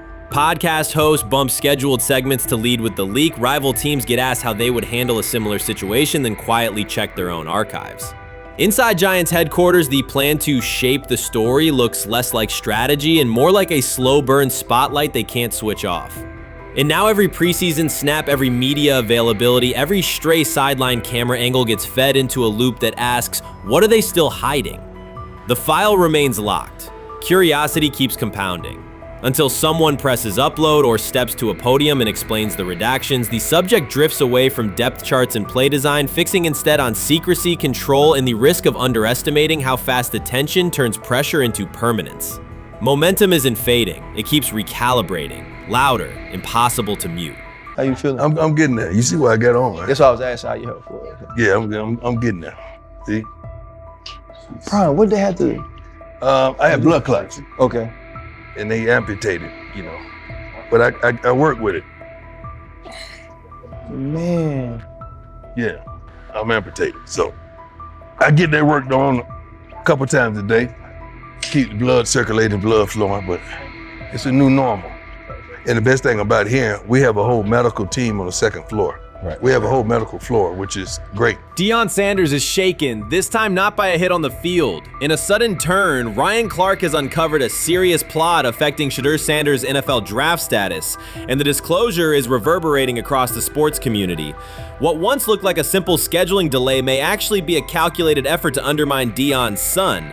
The facts suggest intentional sabotage, a breach of trust, and repercussions that could be far-reaching. This is no routine football headline. It is personal, and Coach Prime did not see it coming. The sports world loves to celebrate underdogs, yet it often takes even greater pleasure in tearing down rising stars. Deion Sanders is witnessing that cycle now, not from the sidelines as Coach Prime, but as a father. The lights in Boulder remain bright, the cameras keep rolling, and Sanders still wears his gold watches, sunglasses, and natural swagger. Still, behind that familiar smile is a man carrying deep pain as criticism aimed at his son mounts daily. How much of that is opening press conference saying, okay, we are family, saying that he was sent to do certain things? Do you feel like people got attached to that, or it just was the fact that prime time is at Jackson State? It's prime time. If my son plays cornerback, I want him to be around, in my opinion, the best cornerback ever to touch the field. That's right. If my son played DN, I'd have to talk to you and tell me who's coaching the DNs. That's but right. I was sending my son to That play greatness. for Prime. His pain does not come from critics or losses, but from watching his son, Shedeur Sanders, get pulled into a system where politics outweigh performance. By every metric, arm strength, accuracy, field vision, Shedeur belonged in the top 3 of any NFL mock draft. Defensive coordinators who tried to unsettle him know he never flinches. He owns the unteachable leadership trait that turns strong prospects into franchise cornerstones. Then the narrative shifted. Draft boards that once placed him 2nd or 3rd slid him to 5th, then 12th, and eventually out of the 1st round on some lists. Analysts grew cautious, executives became vague. The statistics stayed strong, and the game film still proved his ability, yet the buzz evaporated. The abrupt silence felt deliberate and wrong. Former NFL safety and respected analyst Ryan Clark then delivered an unfiltered disclosure, not on a scheduled TV segment, but in an unscripted comment. He stated plainly that influential figures inside the league were not overlooking Shedeur Sanders. They were actively holding him back. The motive, Clark said, was political, and the real target was Deion Sanders, Hall of Famer, architect of Jackson State's resurgence, and the coach who turned a 1-11 Colorado program into a national headline. Deion's refusal to conform, wearing sunglasses indoors, dancing with players, speaking candidly, challenged an establishment that favors predictable images and rehearsed statements. According to Clark, that resistance to tradition was not forgotten. When Shedeur displayed the same mix of talent and confidence, concern spread through front offices and media circles. Questions about leadership style and attitude surfaced. Coded language for discomfort with a quarterback who mirrors his outspoken father. Clark's point was clear. The issue is not Shedeur's performance. If he had posted identical numbers at Ohio State or Alabama, endorsements and media specials would follow. Instead, interest cooled, because the Sanders family embodies a self-made identity the league cannot easily manage. Their visible pride and independent brand challenge a system that prizes control. And that threat, not football ability, is what Clark believes is suppressing Shedeur's draft stock. Shedeur is lighting it up in practice every day. You're not even a half bit curious to see what he could do with the ones. That makes no sense. And then on top of all of that, you got players going on podcasts and talking to people in the media saying this guy is really good. Like, this guy is legit. So even your peers respect you enough. How is it that the coaches can't see that? It always starts with the players, where the players like, hey, you see that? You seen that pass he threw? The Cleveland Browns were taken by surprise when quarterback Shedeur Sanders stepped in for first-team snaps, asserting control of the drill and instantly highlighting deficiencies across the rest of the room. His confident command forced coaches to pause practice clips, reevaluate progressions, and consider immediate adjustments to the depth chart. Within minutes, discussions spread throughout the facility and online forums as fans weighed what Sanders' showing means for the current starters. The organization now faces an urgent, data-driven decision on whether Sanders should move up permanently. Shedeur Sanders arrived at Browns practice, took several first-team reps, and the entire quarterback group immediately felt the pressure. Coaches erased the whiteboard and reviewed their plans. Staff members exchanged concerned comments, and observers began asking whether Sanders was positioned to assume a larger role. Tony, every year we see at least 1 to 2 teams. They were in last place in their division the year before. No one thought they'd be good, and then they were good. It almost seems like no one's even assuming the Browns can be that, but we see it happen every year. And I get the quarterback stuff, but like, correct me if I'm wrong, Tony. The Browns are trying to run the football, play good defense, not turn the ball over in the passing game, and try and take advantage when they can, correct? That's what they're trying to do. That was the 2020 offense. The Cleveland Browns are still searching for stability at quarterback. Deshaun Watson is yet to deliver consistent starter-level production that justifies his contract, and each game renews doubts about whether he can regain peak form. Behind him, rookie Dorian Thompson-Robinson shows promise but remains inexperienced and unpolished. Coaches are evaluating alternatives each week and may need to adjust the depth chart if progress stalls. The roster around them is built to contend now, so ongoing uncertainty under center is increasingly costly. As we talk about, we do believe in best player available. We do believe in positional value, and We didn't necessarily expect him to be available in the 5th round, and so we love adding competition to every position room, and adding him to compete with the guys that are already in there. We felt like that was the appropriate thing to do. The Browns quarterback group is unsettled. Deshaun Watson has yet to provide the reliable, high-level play his contract demands, while rookie Dorian Thompson-Robinson remains promising but unpolished. Depth behind them consists mostly of veterans whose experience lies more in holding clipboards than leading offenses. The coaching staff needs an immediate answer, not a 3-year development project. Shedeur Sanders enters as that potential solution. At Colorado, he passed for more than 3,200 yards despite working behind one of college football's poorest offensive lines, consistently demonstrating poise, quick processing, and accurate ball placement under heavy pressure. Film shows steady reads and disciplined footwork, traits that offset concerns that his profile is built on family name or media attention. Cleveland viewed the signing as a low-risk, high-reward move. Early in camp, Sanders received a handful of first-team snaps intended merely as an evaluation. Those plays quickly changed practice tempo. The ball came out on time, receivers hit their landmarks, and the defense struggled to adjust. Coaches immediately expanded the review using phrases such as evaluate every option, an indication that the depth chart was no longer fixed. Watson sensed the scrutiny. Thompson-Robinson increased his urgency. Within minutes, competition in the quarterback room intensified. Sanders repeated that performance in subsequent sessions. His footwork remained clean, progression sharp, and throws firm and precise. Each strong rep forced staff to reassess the plan to keep him buried on the developmental track. The broader context magnifies the pressure. Cleveland's roster is built to contend now. Fans are weary of quarterback turnover, and the front office cannot afford another costly misstep under center. Around the league, rookie passers rarely wait multiple seasons anymore. Joe Burrow, Justin Herbert, CJ Stroud, and even late pick Brock Purdy established that precedent. If Watson opens the regular season and struggles, public calls for Sanders will grow, especially if the rookie flashes in preseason. Alternatively, another team could attempt to acquire him if Cleveland hesitates to elevate his role. Each scenario underscores the same reality. Sanders' emergence has turned a routine camp evaluation into a critical decision point for the franchise. And we saw Dillon Gabriel go 11-on-11 with the first team, Shedeur Sanders go 11-on-11 with the second unit. So that was really the big wrinkle today.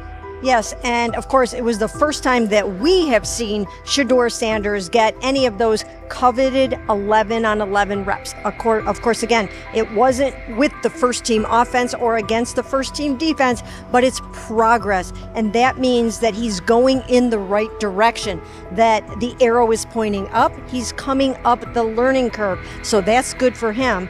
And I actually thought just overall, he had a better day than Dillon had today. He completed more passes. He was more on point. In fact, in that 11-on-11 period, he threw a near touchdown. Desperation can push franchises toward aggressive decisions, especially when their quarterback options appear unconvincing or outdated. One scenario now emerging is that Sanders earns enough confidence to take full preseason reps with the starters, forcing Cleveland to revisit a depth chart it believed was settled at the beginning of July. His practices demonstrate that the excitement around him is grounded in measurable performance. Accurate, high-velocity passes against first-team defenses, and confident command of the huddle. Each strong outing also heightens league-wide interest. Rival scouts adjust evaluations, and general managers revisit their notes, aware that a viable young quarterback may soon become available. Inside the facility, the personnel staff must balance short-term results with long-term roster planning, knowing that an early move could reshape salary cap allocations and locker room dynamics. The pressure on Watson and Thompson-Robinson escalates accordingly. Both must produce visible progress to maintain their current roles. Cleveland's recent history shows how quickly promising quarterback situations can devolve into controversy. The franchise has turned potential breakthroughs into organizational turmoil before, so observers remain cautious about how this competition will unfold. What do you think is happening in Browns camp? What do you think is going to happen there? Before I let you go, Lewis. I think it really does.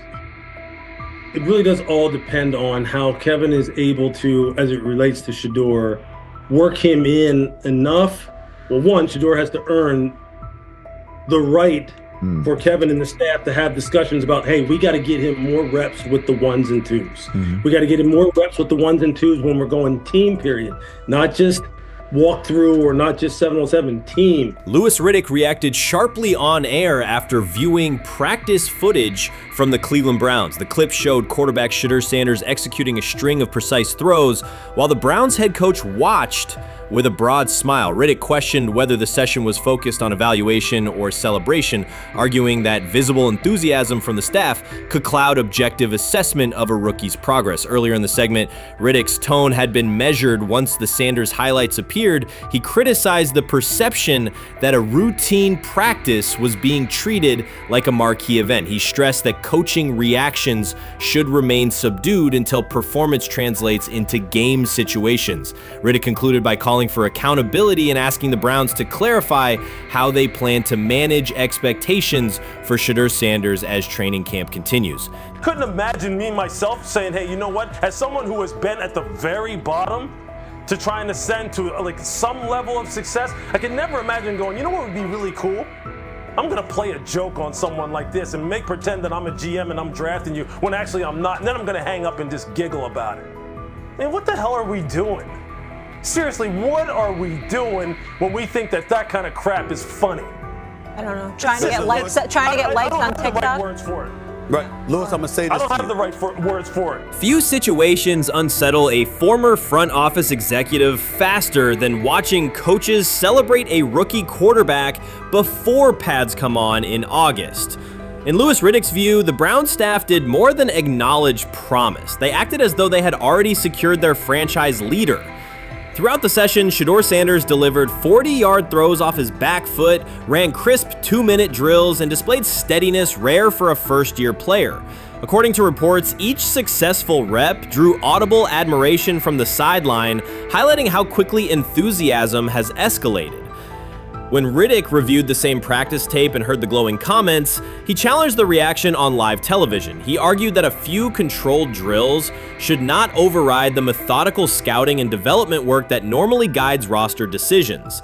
Riddick's criticism focused less on Sanders' talent than on the evaluation process. He warned that comparing a prospect to established stars or joking about renaming the stadium creates pressure before the player has taken an NFL hit, faced a disguised coverage, or logged a preseason snap. Praising potential is acceptable, he said, but anointing a savior in July risks repeating the organization's history of premature quarterback expectations. Sanders brings confidence shaped by his father's legacy and his own disciplined preparation, yet Riddick insists that progress must be confirmed over time. He urged the Browns to temper public excitement, follow a structured development plan, and reserve celebratory reactions for on-field results that matter. Regular season production under live pressure, not highlight clips from a midsummer workout. He has to earn that. Kevin has to figure out a way to do that. So then you can reasonably assess what you have in him compared to Dylan Gabriel, compared to Kenny, compared to Joe Flacco. If you don't, then the conversation surrounding him is going to continue to be what it's been, which is, but for some people, he was overhyped all along. He's not that great of an athlete, doesn't have a big enough arm. There's a reason why he was a 5th round pick, blah, blah, blah, which I don't believe. I believe if he is given enough reps, earns enough reps, and then is given enough reps in meaningful situations, he can throw the ball just as good as Joe, if not better, just as good as Kenny, if not better, just as good as Dylan Gabriel. After more than 2 decades in personnel and broadcast analysis, Louis Riddick was dismayed to see a franchise bypass basic evaluation standards after only a series of eye-catching minicamp throws. Reviewing practice footage from Cleveland, he observed Shedeur Sanders drilling 40-yard passes against uncovered receivers and running 2-minute sequences with poise. In Riddick's view, those reps, conducted without pads, contact, or a disguised rush, show arm talent but reveal little about how a rookie handles game pressure. Riddick said the Browns' reaction drifted from objective assessment to outright admiration. Multiple reports indicated coaches were sketching new concepts for Sanders during dinner and referring to dedicated Shedeur packages well before a padded practice. Even the veterans in the quarterback room showed no visible alarm, a sign that staff excitement had already reset the internal depth chart conversation. The analyst emphasized that his concern is not Sanders' skill set. He acknowledged the quarterback's arm strength strength, footwork, and composure, but rather how quickly the club appears willing to declare him its long-term answer. Riddick cited several past prospects who received similar midsummer acclaim only to stall once real competition began. Given Cleveland's long history of quarterback turnover, he argued the organization should focus on incremental milestones, processing post-snap reads, surviving live pass rushes, and rebounding from mistakes on Sunday afternoons. Riddick urged the Browns to temper expectations and follow a structured development plan so Shedeur Sanders can progress without undue pressure. One coach reportedly admitted he replayed Tuesday's scrimmage film so often that he lost sleep, an anecdote Riddick offered as proof that enthusiasm is already outpacing reality. All asking now is what is going on with Shedeur Sanders, and so the floor is yours. Maybe you can make sense of this free fall with what was at one point the top-rated quarterback in this draft class. Yeah, Shay, I think at this point in time, this really isn't a football discussion any longer. This is a personal discussion. This is about it's a fit discussion. It's whether or not teams are just comfortable with everything that comes along with Shedeur in terms of who he is as a person, all the people that are surrounding him in terms of his inner circle, and whether or not teams deem that to be something that they're comfortable with. Right or wrong, that's the only conclusion you can really come to at this point. Louis Riddick voiced an escalating concern during the segment. Having witnessed numerous quarterback setbacks in his career, he worries another may be forming, not because Shedeur Sanders lacks talent, but because the praise around him is growing without restraint. Sanders has simply attended practice, delivered accurate passes, led the huddle, and shown the composure expected of an NFL player. Riddick fears the Browns' reaction, treating routine drills as proof of long-term success, risks setting premature expectations. He cautioned that the organization seems ready to celebrate a franchise savior before Sanders has taken a competitive snap, noting that such early adulation has derailed promising prospects in the past and could impede Sanders' measured development. They have never loathed college football itself. They have resisted the people determined to reshape it. When Deion Sanders, black, direct, unapologetic, walks into a room of power brokers and speaks with authority instead of deference, critics recoil. During his playing days, they complained about celebrations and gold chains. Now that he is a head coach, mentor, and father, they label him something more polite, but just as dismissive, a problem. At Big 12 Media Days, Sanders addressed the accelerating chaos of the name, image, likeness market. He said college football needs a salary cap, not to hobble players, but to impose order on a system that showers unproven freshmen with seven-figure promises while the rest of a roster hunts for scraps. He called the situation unsustainable. Within hours, ESPN commentator Paul Feinbaum branded him a hypocrite, arguing that Sanders profited from NIL at Jackson State and now wants rules only because his most marketable athletes have moved on. The accusation spread quickly because it fit a comfortable storyline. Outspoken black coach gains from change, then protests when the advantage disappears. That framing ignores context. Sanders never criticized players earning money. At Jackson State, he urged corporate sponsors to partner with athletes who had been invisible to major brands for decades. What he wants now is stability, standardized guidelines, basic financial literacy, and roster balance that prevents locker rooms from fracturing over uneven payouts. When other coaches, Nick Saban, Dabo Swinney, Lane Kiffin, voiced similar concerns, they were praised for foresight. When Sanders spoke, the tone shifted to suspicion. The difference is not the message, it is the messenger. Feinbaum's response followed a familiar script. When black leaders question the structure of the sport, their motives are interrogated, their credibility attacked, and their competence doubted. He did not level the same charge at Jimbo Fisher when Fisher complained that NIL disturbed recruiting. He stayed silent when Kiffin lamented the transfer portal. But Sanders, who raised enrollment and television ratings at Jackson State, brought unprecedented attention to Colorado in one season and consistently mentors players beyond football, was called opportunistic. Feinbaum dismissed the cultural impact Sanders created, the exposure for historically black colleges, the draft picks developed, the infrastructure improved, reducing his work to a marketing stunt dependent on star sons Shedeur and Shiloh or two-way standout Travis Hunter. Sanders did not retaliate. He returned to practice, media obligations, and recruiting. His confidence is rooted in faith and in the responsibility he feels toward young athletes whose lives will extend decades beyond their highlight clips. When he asks for NIL boundaries, he is thinking about freshmen handed large sums without guidance, families unprepared for sudden wealth, and programs that abandon kids once production stalls. He has watched that cycle from the inside. He wants protections, not restrictions. Critics predicted Colorado would fade once Shedeur and Hunter leave. Instead, Sanders signed blue-chip quarterback G.J. Lewis and a wave of transfers eager to join a program that values personal growth as much as on-field wins. Recruits see a coach who challenges the status quo, who places black culture at the program's center without apology, and who will remain visible when social media buzz cools. They recognize that Sanders does not chase attention, attention follows his results. Media outlets reduced the upcoming Buffaloes season to a win total prop. 6 victories, give or take. Sanders is playing a longer game. He wants to show young athletes, especially black athletes, that they can lead authentically, speak with conviction, and refuse to shrink for access. Success measured only by the scoreboard misses the point. If Sanders builds men who graduate with financial literacy, self-confidence, and community awareness, he will consider the mission successful, even if Colorado finishes with 5 wins instead of 10. None of that registers with commentators invested in an older hierarchy. For them, leadership should remain predictable, reserved posture, muted tone, minimal cultural expression. Sanders contradicts that image. The possibility that his methods could spread to other coaches, to other programs, threatens a model that has kept decision-making and revenue streams concentrated for generations. So the debate is not about hypocrisy or payroll ceilings. It is about control of the narrative and who is deemed qualified to write it.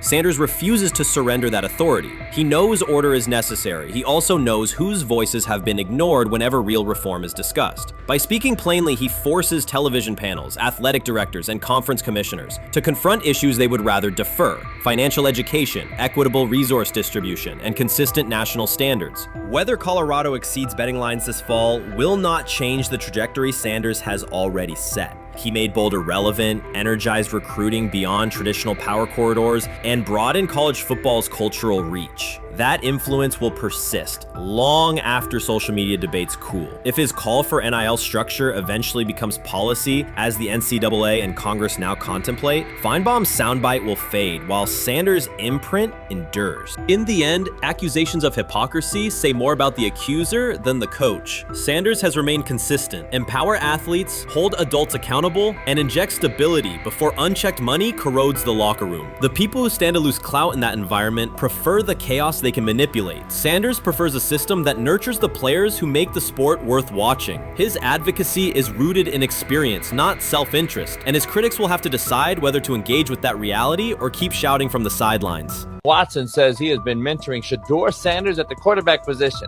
The biggest failure in the NFL is now mentoring quarterbacks. The most overpaid underdeliverer at the position is now mentoring 2 rookie QBs and a Super Bowl champ.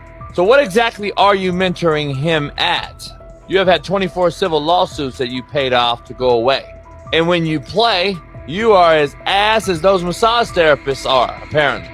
Shedeur Sanders is also a show. It's all about him. It's all about anything else. If you don't see that by now, then you're just blinded. Cleveland's second most talked about player has yet to take a professional snap, and it isn't Deshaun Watson. Rookie quarterback Shedeur Sanders has already captured the locker room's attention and the fan base's enthusiasm, creating a visible shift in the team's internal dynamics. Watson, once the uncontested focal point, now shares the spotlight with a newcomer who has only practiced in shorts. The Browns are experiencing a rapid, unforeseen change in popularity within their roster. Four-man competition. It's not. It's 2 guys versus 2 guys.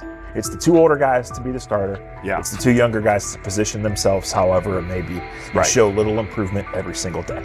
Right. So, of all the things I'm watching the first 5 when they break a session, the first 5 with the veterans, with the ones. Who's in there? Where are they going? The ball's going to Jerry Judy. Right. Flacco's no dummy.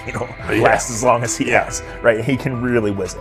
But as we go on, I want to watch these guys because they probably just got plays installed Tuesday, and they're out there running them Wednesday. Shedeur Sanders arrived in Cleveland and immediately commanded attention. The rookie has yet to take a preseason snap, yet the energy around him inside the building and across social media eclipses what many veterans receive in an entire season. Fan enthusiasm is so strong that Deshaun Watson's jerseys are already drifting toward the clearance rack at the team store. In a matter of days, Sanders has become the roster's second most popular figure, while Watson watches his once secure QB1 status and public approval shrink by the hour. Shedeur or Deshaun? Who do you want as your quarterback next year? Honestly, Shedeur. I love Deshaun though. Like, I don't understand all the hate for Deshaun. You get hurt and you get booed, bro. That's foul. That might be the foulest I ever seen. The Browns' social media staff posted a single candid photo of rookie quarterback Shedeur Sanders releasing a warm-up throw, and the response was immediate and overwhelming. Fans saturated timelines with edits of themselves alongside him, while Deshaun Watson's routine practice reps drew comparatively little notice. Although an official Sanders jersey has not been released, unauthorized versions are already moving at a pace that exceeds merchandise sales for several other AFC North teams. The surge in interest marks one of the most intense fan reactions Cleveland has experienced in recent memory. The excitement surrounding Shedeur also triggers a wave of criticism. Veteran analysts, anchored in a 1980s mindset, question whether his style will translate into lasting success. They focus on his NIL earnings, social media presence, and visible confidence, arguing that the image overshadows substance. To them, outward self-assurance appears to be a distraction rather than a competitive asset. Even a simple smile or brief display of personality is cited as evidence that he lacks the measured discipline they expect from a starting quarterback. Critics claim Shedeur Sanders is notable only because of his father, overlooking the performance he delivered at Colorado. Many of those same observers ignored the Buffaloes until Deion Sanders made national headlines, yet they now question whether his son has earned the attention. They want rookies to keep quiet, carry clipboards, and wait 2 seasons before challenging for a starting role. Sanders is disregarding that script from the moment he arrived. His presence has already turned Cleveland's quarterback discussion into a genuine two-man competition before a single preseason snap. Deshaun Watson maintains publicly that the situation does not concern him, but it is hard to believe the pressure is not real. A fully guaranteed contract protects his paycheck, not his standing in the locker room. Sanders, meanwhile, is translating charisma and early momentum into tangible influence with teammates, coaches, and fans, reshaping expectations for who will lead the Browns on opening day. I'm a firm believer. If I wanted Shedeur Sanders at 2, at worst at 33, of course I already think that he's better than other quarterbacks. Because that's the type of talent, that's where I would have picked him at. And if he was at 2 or 33, and he still had the same exact skill set, we would be talking about him starting and playing. Right. Well, there'd only be 3 quarterbacks. It'd be 3 quarterbacks, not 4. 4, yeah. But since he moved to the 5th round, that's cool. They might have to go along with it. But to me, I think if you ask who got the best tools, I'm going with Shedeur. Shedeur Sanders has not taken a single professional snap, yet discussion about him has split NFL social media into 2 camps. One side already argues he should start immediately. The other worries about what that means for veteran quarterbacks like Deshaun Watson. Reporters now line the perimeter of Browns camp, scrutinizing every inconsistency in Watson's spiral and every precise throw from Sanders during drills. Each well-placed pass is clipped, posted to TikTok, and captioned as evidence of a future QB1. Cleveland is no stranger to quarterback drama, but this situation is different. Rather than cycling through another unproven starter, the franchise is dealing with a rookie who entered with more polish, public attention, and perceived readiness than most first-year players. Fans chant Sanders' name before he has appeared in a preseason game, while the established starter works to maintain his relevance. The atmosphere is not yet a full controversy, it is a countdown. Traditional analysts insist on the importance of experience and respecting the process, yet Sanders is progressing on the timeline set by the supporters who already view him as the next leader of the offense. Shedeur Sanders doesn't ask for excuses. He hasn't blamed limited reps, patched together receiver groups, or 4th-string offensive linemen struggling against Cleveland's second-team defense. He shows up, works, and demonstrates why he belongs. On day 3 of Browns training camp, for the first time since OTAs, he finally received something close to a fair opportunity. He lined up with the second unit during an 11-on-11 period and made the most of it. In 8 plays, he did what he typically does when given a chance. He executed. He went 2 for 2 on a quick series, finishing with a decisive throw to tight end Blake Whiteheart that immediately caught the sideline's attention. There was no hesitation in his drop, no unsettled feet, and no panic. Just firm, accurate timing and clean operation. It raised an obvious question. What has taken so long for the Browns to evaluate him with a functional group? The story isn't only about one throw, it's about the delay before it. Sanders has been the guy for most of his football life, commanding high school programs, starring in the Southwestern Athletic Conference at Jackson State, then operating under national attention at Colorado. For the first time, he's been told to wait. He has treated that reality as part of the job rather than a setback. He has prepared like a professional since the moment he arrived, and on the 3rd day of camp in heavy heat, he let the football represent his case. While coverage focused on the veteran presence of Kenny Pickett and Joe Flacco, Sanders made an impression with minimal volume.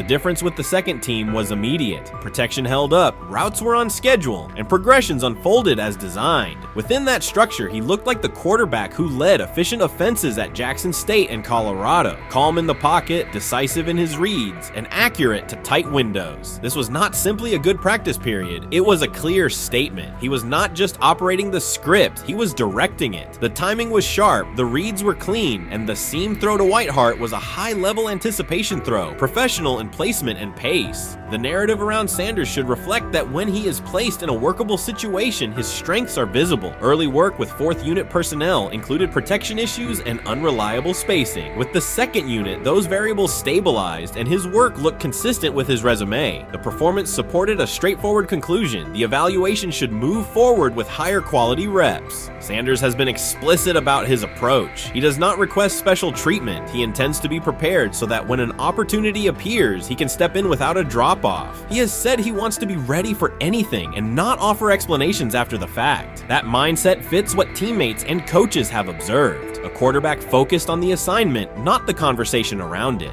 The conditions were demanding, relentless sun, heavy humidity, and a practice tempo that stressed decision-making. Many players fatigued as the session wore on. Sanders did not show signs of rushing reads or forcing the ball. He managed the pocket, reset his base when necessary, and continued to deliver on time. The path he has taken, HBCU starter in the SWAC, then Power 5 starter under constant attention, has prepared him for compressed evaluation windows. He has been under scrutiny for years. The heat did not change his process. He moved defenders with his eyes, anticipated breaks, and stepped into throws with balance. The crowd was not chanting his name, and there were no ovations. That was irrelevant to the task. He is focused on the locker room and the staff, and he is building credibility the same way he did at previous stops, by being reliable when the ball is snapped. Quarterbacks coach Bill Musgrave has emphasized ignoring external noise and keeping attention on install, footwork, and timing. Sanders is familiar with the dynamic. He has been followed by cameras and commentary since his early teens. He has experience living with attention and still adhering to routine. Under heat, with a narrow set of snaps and multiple decision points, he stayed composed and effective. 2 speeding citations, 91 miles per hour in Brunswick and 101 miles per hour in Strongsville, became national items. General Manager Andrew Berry characterized the decisions as not smart and stressed that it's not only about driving fast, but about the safety of others. Sanders accepted responsibility, stated that he learned from the incidents, and said he would follow the rules. The attention to those citations did not alter his daily schedule or his practice preparation. He arrived early, stayed engaged, and kept the discussion centered on work. Away from the field, he spent time at Rainbow Terrace in Cleveland after a significant apartment fire, distributing supplies and checking on families affected by the incident. There was no formal media rollout around the visit. It was an instance of direct engagement with the community without publicity attached to it. That reflects the same approach he shows inside the building. Do the work first. Sanders treats each rep as if it might be his last for the day and his only chance to show a specific element on tape. He prepares for protections, cadence variations, route adjustments, and timing with a level of detail that compresses the learning curve. When he is not under center, he studies coverages from the sideline, charts plays, and reviews video before and after practice. He writes down the next day's calls so he can anticipate checks. He has referenced using virtual simulation tools to replicate snaps he does not receive physically. That is not a passive stance, it is an active attempt to reduce the distance between classroom and field. He is building relationships across the roster, not just with projected starters. He communicates with defensive backs to understand what they see and how they react to certain stems. He spends time with offensive linemen to align on cadence and protection calls. He connects with newer players away from the facility so that communication improves in practice. That is practical leadership, consistent, low visibility work that becomes obvious when the ball is snapped and the operation is smooth.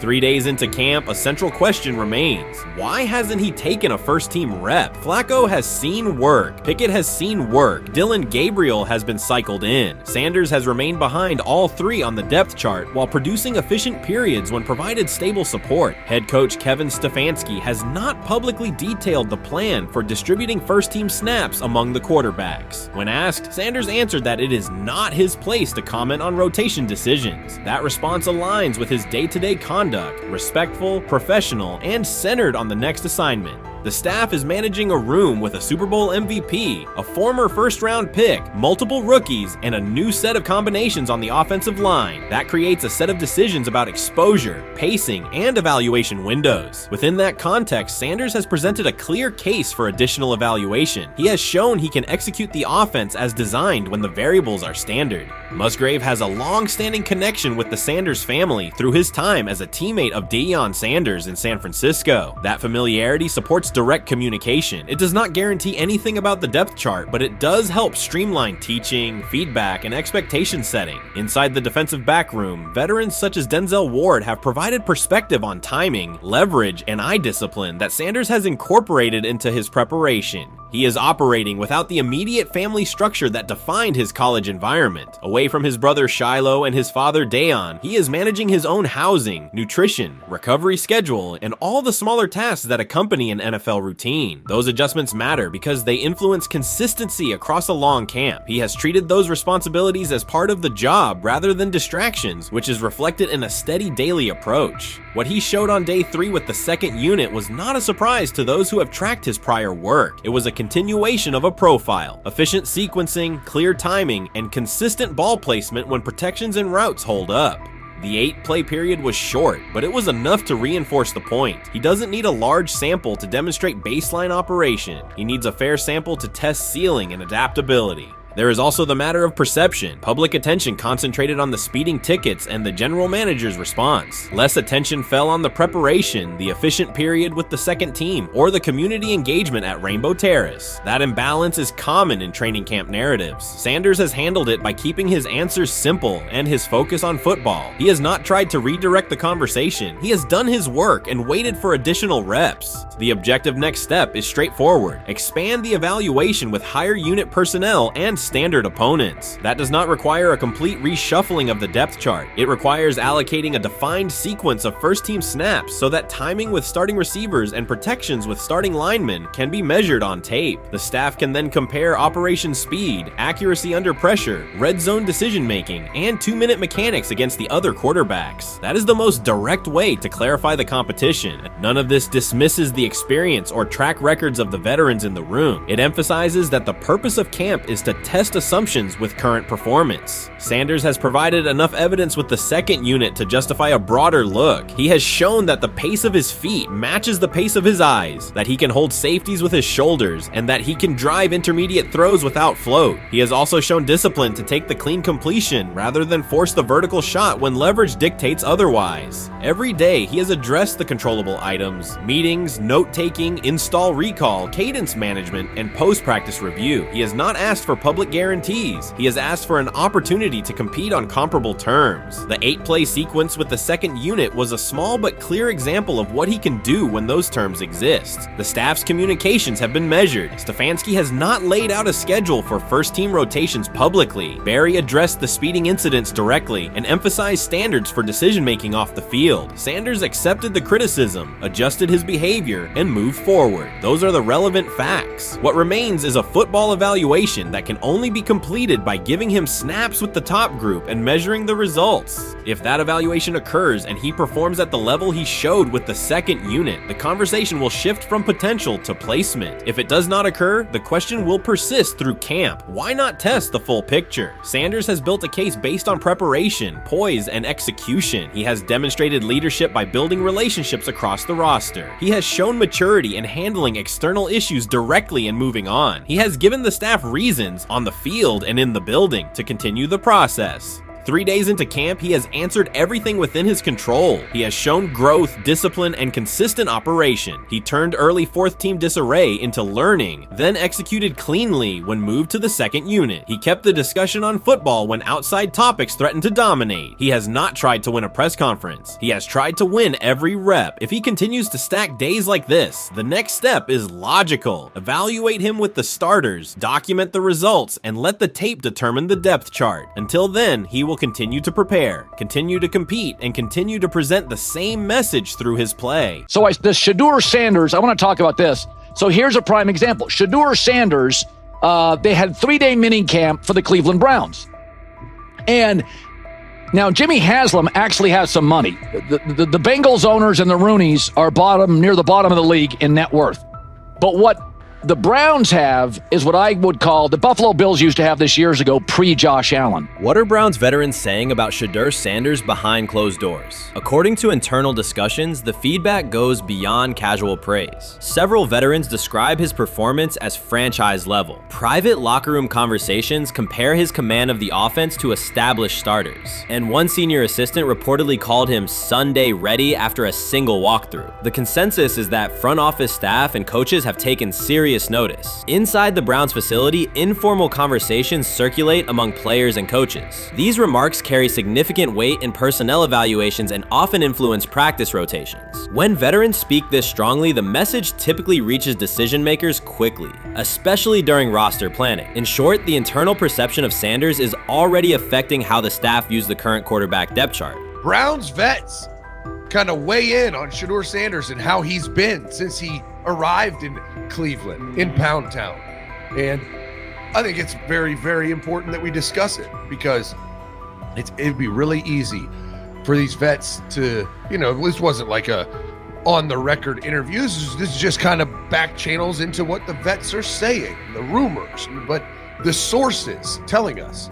And we have a couple quotes, but Shedeur Sanders, Cleveland Browns, it seems like it's going well. And it's almost like you don't want to talk about it. At the center of the growing internal buzz is Shedeur Sanders, the rookie who entered Berea with late round expectations but is being discussed privately as a potential long-term starter. This is not a routine camp tale about an extra arm taking practice snaps. Sanders has seasoned teammates, players with playoff mileage, quietly reassessing his ceiling. Observers who overlook these conversations risk missing one of Cleveland's most deliberate personnel moves in years. Sanders is not on the roster because of his surname. The Browns reviewed their quarterback depth, weighed costs, and chose a controlled, development-oriented option they believe can stabilize the position. His presence is already changing practice dynamics. Veterans notice his pocket awareness, adjust routes to his timing, and acknowledge that he processes coverage at an advanced level for a first-year player. Leadership patterns in the huddle feel different. Sanders delivers with precision and composure that challenge defenders to reevaluate their calls. The strategic upside is clear. A 4-year rookie contract offers cap flexibility while other franchises cycle through expensive stopgaps. Coaches and front office staff view Sanders as a calculated investment, not a publicity experiment. Outside chatter still focuses on Joe Flacco's age or Kenny Pickett's development. Inside the facility, however, veterans pause film sessions to dissect Sanders' ball placement and progression speed. Position coaches highlight clips where he works through reads decisively and delivers on time, traits rarely attributed to rookies. Sanders' confidence is measured rather than theatrical. He moves as though the NFL tempo is familiar, and that calm spreads across the roster. Experienced defenders are rechecking the depth chart and asking if the quarterback competition is tighter than publicly acknowledged. Great kid, and whether it's a following that he's earned, I mean, that's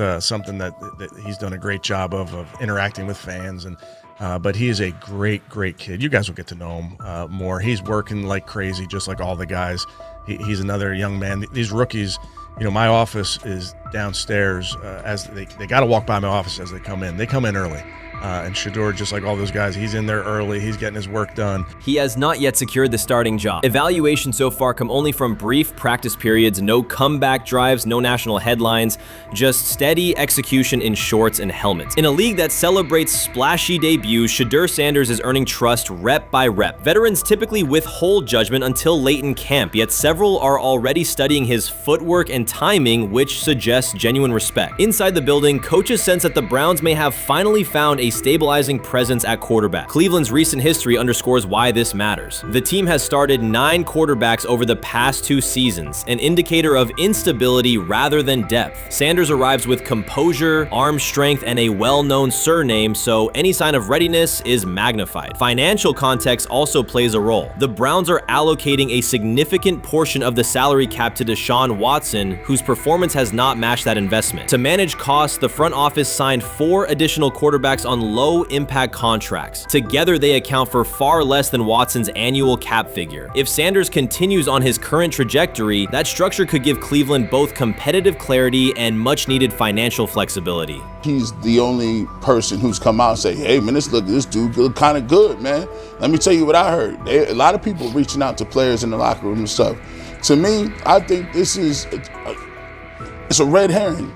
Like, that I'm supposed to suspend myself to disbelief that he was going to look bad. I've never expected him to look bad to start with.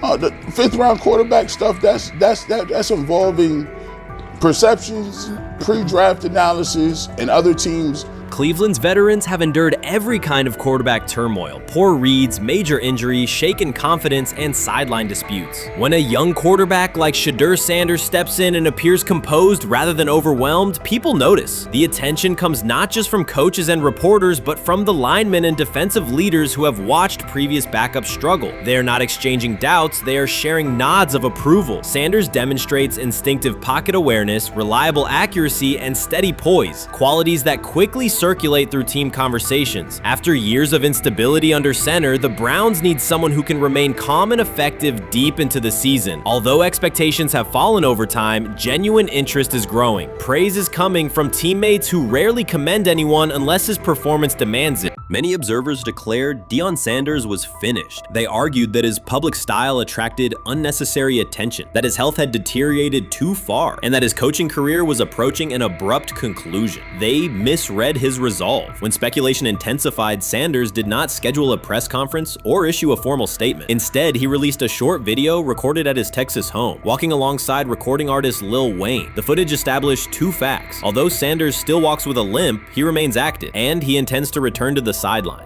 Reports from USA Today and ESPN confirm that Sanders had temporarily left Colorado to recover from a significant, undisclosed medical condition. He lost 14 pounds and missed several summer practices, leading to widespread debate about his future. Unofficial sources suggested complications related to previous blood clot issues, but no official diagnosis was provided. Throughout Sanders' absence, numerous media outlets framed his situation in crisis language, frequently questioning whether he would coach again. By comparison, when coaches such as Lincoln Riley paused their duties for health or family reasons, coverage emphasized understanding and patience, an imbalance that reflects a common difference in how high-profile black coaches are treated. Sanders' silence was not a retreat, it was a period of recovery. During rehabilitation, he relied on family, faith, and trusted colleagues, yet stayed connected to his program through brief online updates. The video with Lil Wayne demonstrated that he retained strong support from influential friends, countering narratives that portrayed him as isolated or on the verge of retirement. The visual evidence showed that his setback is temporary, and that he remains determined to lead Colorado into the forthcoming season. Since accepting the Colorado position, Sanders has dramatically elevated the program's national standing. He first drew national attention to Jackson State and the broader HBCU football landscape, then moved to Boulder and transformed a one-win team into a central storyline in college athletics. His approach, combining hip-hop culture, direct communication, and open expressions of faith, has challenged conventional expectations for head coach behavior. Each step forward has been met with heightened scrutiny. His time at Jackson State was labeled a publicity stunt, his departure for Colorado was framed as abandoning HBCU culture, and his social media presence has been cast as distraction from traditional coaching responsibility. Critics often magnify Sanders' missteps and question his motives, while comparable actions by other coaches receive neutral or sympathetic coverage. Showings of enthusiasm from Brett Favre and disciplinary intensity from Nick Saban are celebrated as competitive passion, yet Sanders' displays of confidence are frequently labeled arrogance. The discrepancy illustrates deeper biases rather than differences in performance. Sanders' success challenges entrenched expectations of how a college football leader should look, speak, and act, especially a black coach who refuses to downplay his identity.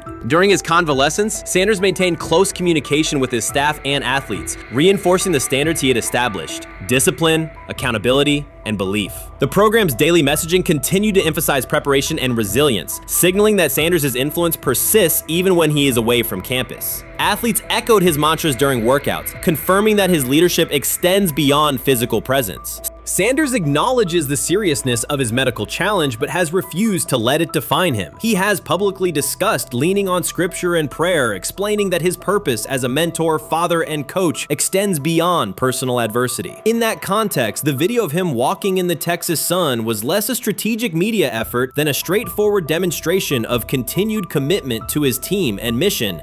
Colorado still requires Sanders' vision, Prior to his arrival, attendance was low, national media attention was minimal, and recruiting momentum had stalled. Sanders' leadership brought renewed energy, authentic identity, and higher standards of accountability. Players who previously lacked representation in college football leadership found a coach who shares, affirms, and elevates their cultural background. Sanders supplements conventional coaching priorities, scheme, fundamentals, and execution with empowerment initiatives that cultivate self-confidence and authenticity. As preseason camp approaches, Sanders intends to resume full involvement, even if medical recovery remains ongoing. His presence is expected to restore on-site leadership, stabilize the locker room, and direct media coverage toward on-field progress. For Sanders, the objective extends beyond compiling wins. It includes completing a cultural transformation that expands how success and leadership are defined in modern college football. Those who predict his decline overlook the underlying traits, faith, perseverance, and purpose that have supported Sanders throughout his career.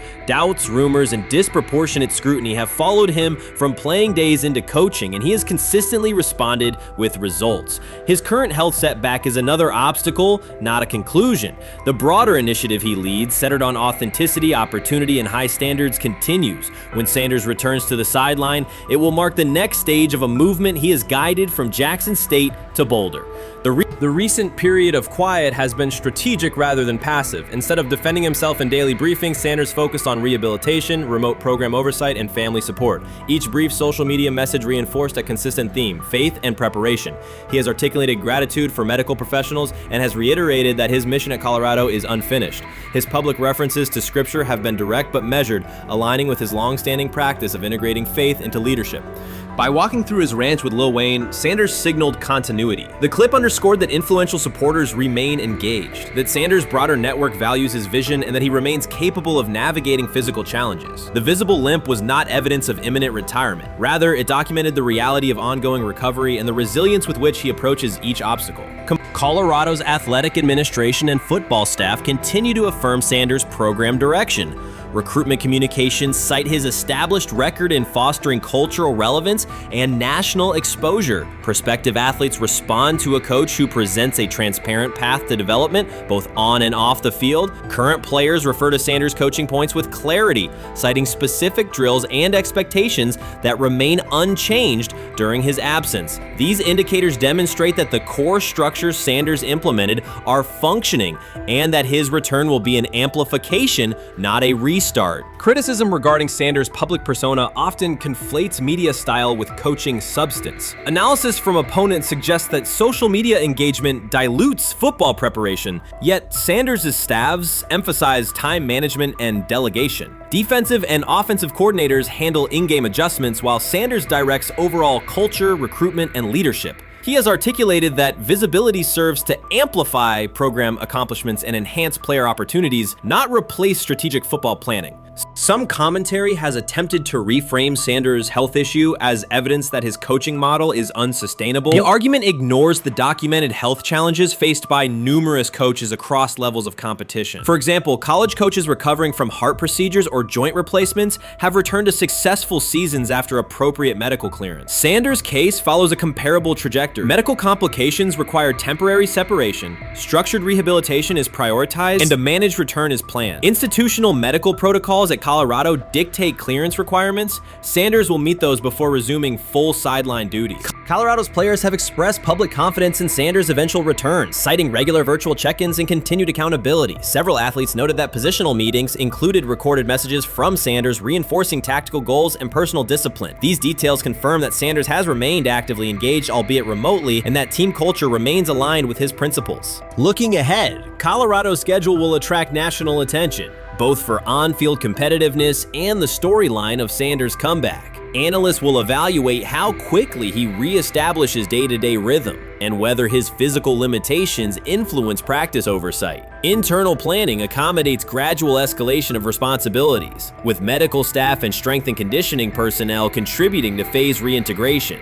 The broader significance of Sanders' return extends beyond Colorado. His visibility continues to challenge prevailing narratives about leadership styles and pathways in college athletics. By prioritizing authenticity, open articulation of faith, and cultural expression, Sanders offers a contrasting template to more conventional models. His eventual recovery and sideline presence will reinforce the argument that diverse leadership profiles can succeed in elite collegiate competition. In summary, rumors of Deion Sanders' coaching demise were premature. Verified reports confirm a substantial but temporary medical setback. He used the time away to focus on health, sustain program engagement, and rely on a support system anchored in family, friends, and faith. His recent public appearance demonstrated active recovery and reaffirmed his intention to resume leadership in Boulder. The forthcoming season will test Colorado on the field, but it will also underscore the durability of Sanders' vision, one that combines competitive ambition with cultural resonance. Observers who continue to question his longevity overlook the resilience and purpose that have defined his career. Sanders' return is imminent, and the movement he leads remains intact. They say training camp decides depth charts, but Shedeur Sanders began fighting for his job long before he will step inside the Browns facility. While most first-year players squeezed in one last vacation, he slipped onto a private field in Texas, strapped on Cleveland's helmet and shoulder pads, pulled a fresh number 2 jersey over his chest, and started rifling timing routes as if it were the opening drive of week 1. No cameras, no hype track, no product placement, just sweat, cadence, and ball placement. A rookie does not rehearse in full game gear unless he already envisions himself commanding the huddle. Plenty of observers shrug that clip off. They insist the 5th rounder, quote, isn't ready, cling to depth chart conventions, or whisper that the name across his shoulders did most of the talking on draft day. Maybe it is the Dion connection, maybe it is a preference for prospects who blend quietly into the background, or maybe the league's gatekeepers fear the possibility that the kid is better than the quarterbacks they have spent months promoting. Whatever the motive, the countdown has started, and video rarely lies. Shedeur Sanders is not preparing to arrive. He is preparing to lead.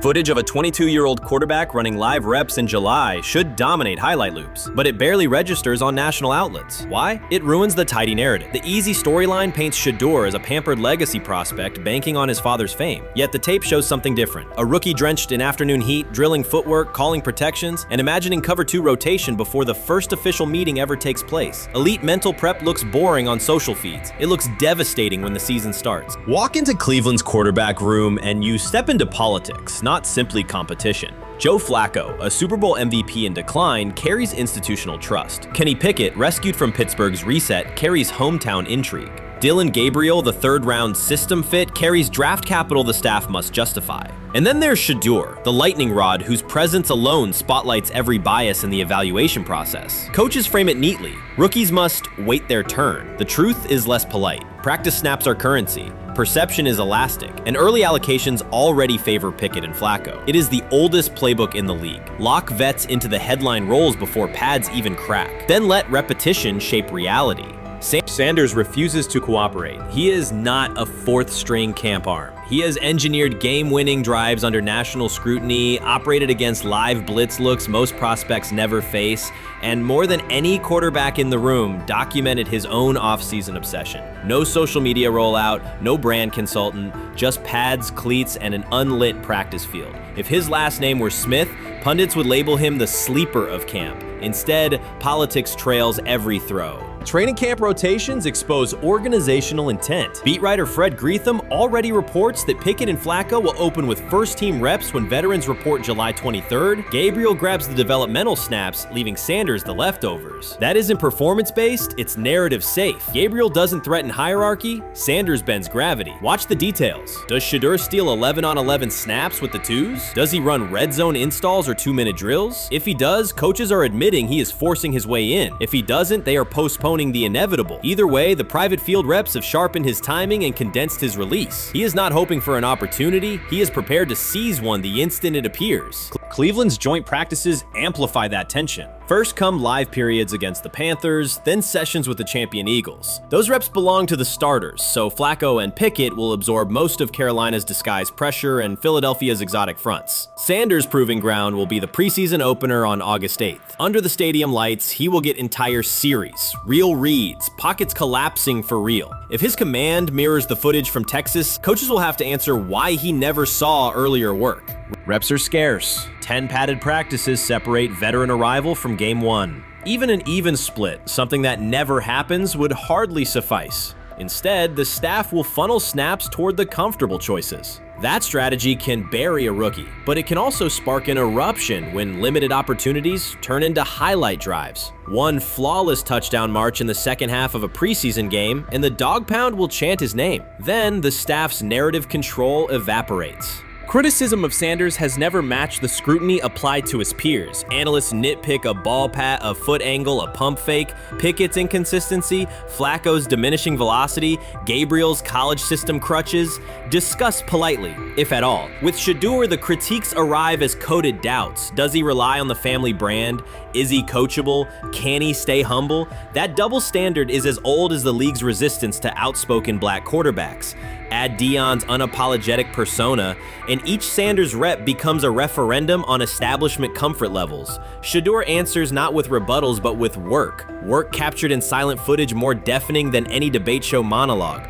Quarterback drama masks broader roster cracks. The Browns receiver group is crowded yet unproven. The safety room failed to create turnovers a year ago. Interior defensive linemen are still rehabbing, and the offensive line must retool on the fly. Which quarterback can navigate that turbulence? Flacco's pocket mobility is limited. Pickett's confidence remains fragile. Gabriel is months away from processing NFL disguises. Sanders, forged by perpetual doubt, offers poise under chaos and meticulous preparation, a combination this franchise has lacked since, well, almost forever. Forget politics, depth chart etiquette, and recycled sound bites about developmental timelines. The only metric that counts now is who did the work. Sanders pounding through full gear scripts in late June is not vanity, it's vision. While the league sleeps, he refines his drop steps. While media speculate, he rehearses third down checks. He has already decided what he is. The organization must decide if it can recognize it in time. The preseason will provide the answer. Live bullets, real blitzes, stadium noise. When those throws leave his hand under pressure, no one will discuss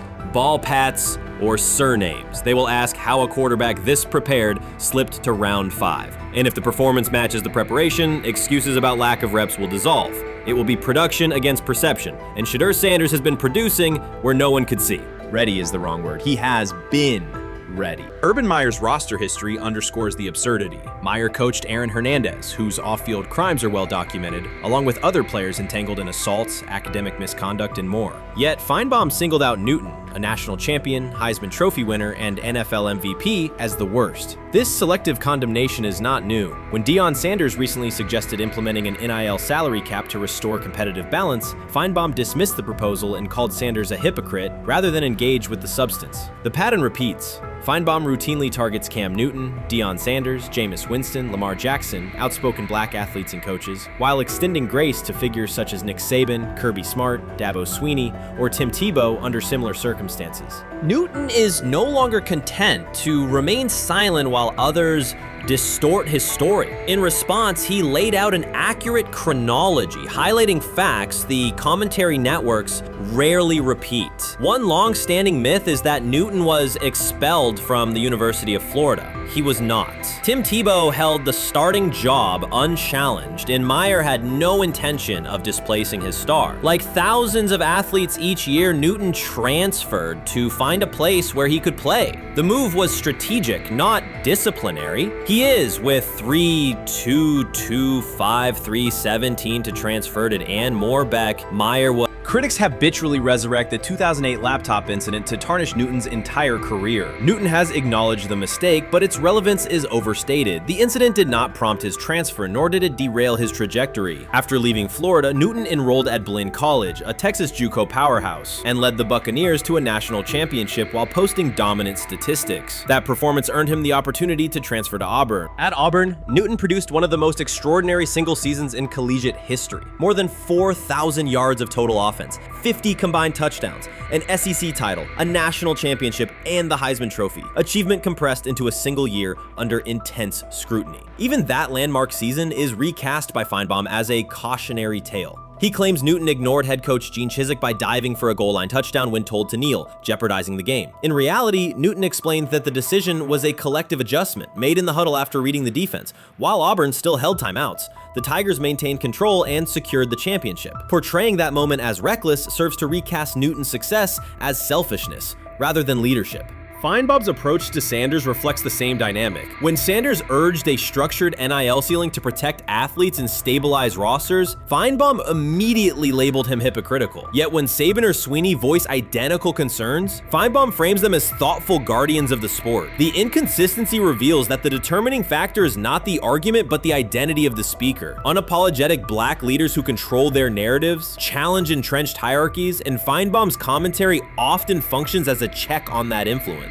Newton countered Feinbaum's latest attack with a concise statement. "You're lying, Paul. Please stop." Behind those words lay a broader indictment of the media machinery that weaponizes half-truths. By calling Newton the worst player Meyer coached, Feinbaum was seeding doubt among fans, front office evaluators, and future historians. Newton, now an established media presence and entrepreneur, no longer depends on traditional outlets to correct the record. He reminded audiences of 3 essential truths. He departed Florida on his own terms, he led Auburn with support from coaches and teammates, and he captured every major accolade available in college and professional football without conforming to prescribed expectations. An unspoken rule lingers in American sports discourse. Black athletes may excel, but must do so quietly, gratefully, and without highlighting systemic inequities. Newton broke that expectation early by celebrating with unreserved joy, answering questions candidly, and refusing to minimize his personality. For some commentators, that confidence is reinterpreted as arrogance. Feinbaum's repeated attempts to undermine Newton follow a familiar script of policing behavior rather than analyzing performance. Yet, legacy rests not in a pundit soundbite, but in tangible achievements and public memory. Newton's resume, Heisman winner, national champion, NFL MVP, speaks for itself. Millions of fans witnessed his impact on Saturdays and Sundays. Countless young quarterbacks saw someone who looks like them redefine the position's possibilities. The same is true for Sanders, whose player-first coaching philosophy and media savvy continue to influence college football's direction. Feinbaum's commentary cannot erase these realities. Newton, Sanders, Winston, Jackson, and others have already secured their places in football history. By publicly confronting misinformation, Newton set a precedent for athletes who now possess the platforms and technology to present their stories unfiltered. The microphone no longer belongs exclusively to legacy broadcasters. Newton holds it now, and he intends to keep it. A decisive shift that reduces the gatekeeper's influence and ensures that accomplishments are judged on merit rather than narrative manipulation. Shedeur Sanders did not treat day 4 of Brown's training camp as anything other than work. He completed 8 of 11 passes with 3 touchdowns, operating with control and accuracy throughout the red zone periods. The throws were varied, a well-placed ball to rookie Luke Floria that led him across the goal line in stride, a firm throw to Cade McDonald over middle after a quick read, and a tight window completion to Deontay Johnson at the back of the end zone with 2 defenders closing. The sequence showed timing, poise, and placement under pressure.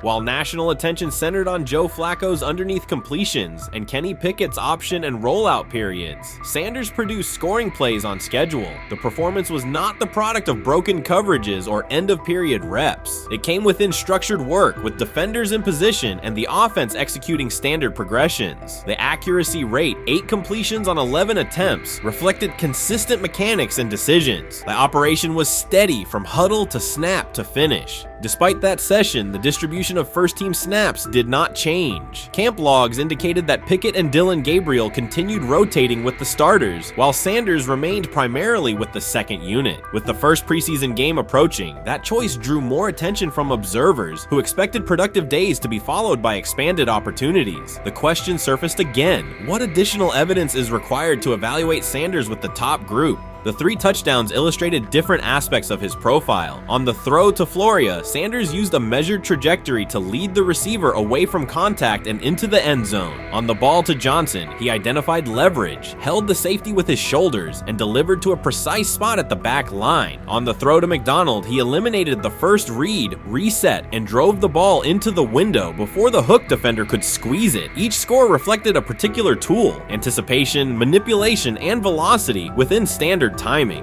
Comparisons to the other quarterbacks were straightforward. Pickett produced 2 touchdowns but placed 1 late ball that exposed a receiver to contact near the goal line. Gabriel accounted for 1 score, with additional gains coming on checkdowns and designed movement. Flacco advanced the ball in short increments without finishing drives during the same period. Sanders converted opportunities into points repeatedly and without turnovers. The rotation, however, remained unchanged. Head coach Kevin Stefanski and the staff continued to allocate first-team work to the same group, describing the process as an open evaluation. In practice, that has meant extended starter reps for Pickett and Gabriel, veteran scripts for Flacco, and second unit periods for Sanders. The disconnect between output and opportunity was notable, particularly given the stated goal of reaching an early decision at quarterback. When asked about the timeline recently, Stefanski said the preference was to decide sooner rather than later, an acknowledgement that the window for assessment is limited as preseason approaches. Speculation about motives is common in such situations. The discussion has included references to front office perspectives and ownership influence. Owner Jimmy Haslam is widely viewed as supportive of drafting Sanders. General manager Andrew Berry is known for prioritizing fit, traits, and process within the roster building model. Stefanski reports to Berry, and the practice plan reflects coaching evaluation within organizational parameters. None of that guarantees any outcome. It does explain why rotations can remain conservative even after strong individual periods. Regardless of internal views, the most useful next step for the evaluation would be a defined set of first-team snaps for Sanders to put comparable tape next to his peers. There was also outside attention on several practice segments from earlier in camp that showed Sanders throwing during lulls to non-receiver personnel, ball attendants, staffers, and assistants, while other quarterbacks were in script with full units. Those clips circulated widely and were interpreted by some as dismissive. Sanders addressed questions about it by narrowing the focus to preparation, explaining that his responsibility is to be ready for the work assigned and that he has adjusted at every level of competition, from HBCU ball to the Power 5 and now the NFL. The response matched his general approach: acknowledge the situation, maintain routine, and continue to execute when the next period begins. The broader draft day and narrative context remains part of the conversation. Sanders' college resume included efficient production and high completion rates across 2 programs, culminating in national recognition such as the Johnny Unitas Golden Arm Award. His selection in the 5th round was driven by varying evaluations of projection, scheme fit, and development timelines. The result is the current environment. He must present his case within limited windows, then wait for access to the next rung of competition. That does not make the process unfair, it makes it exacting. The best answer for him and for the staff is additional, comparable reps and clear tape.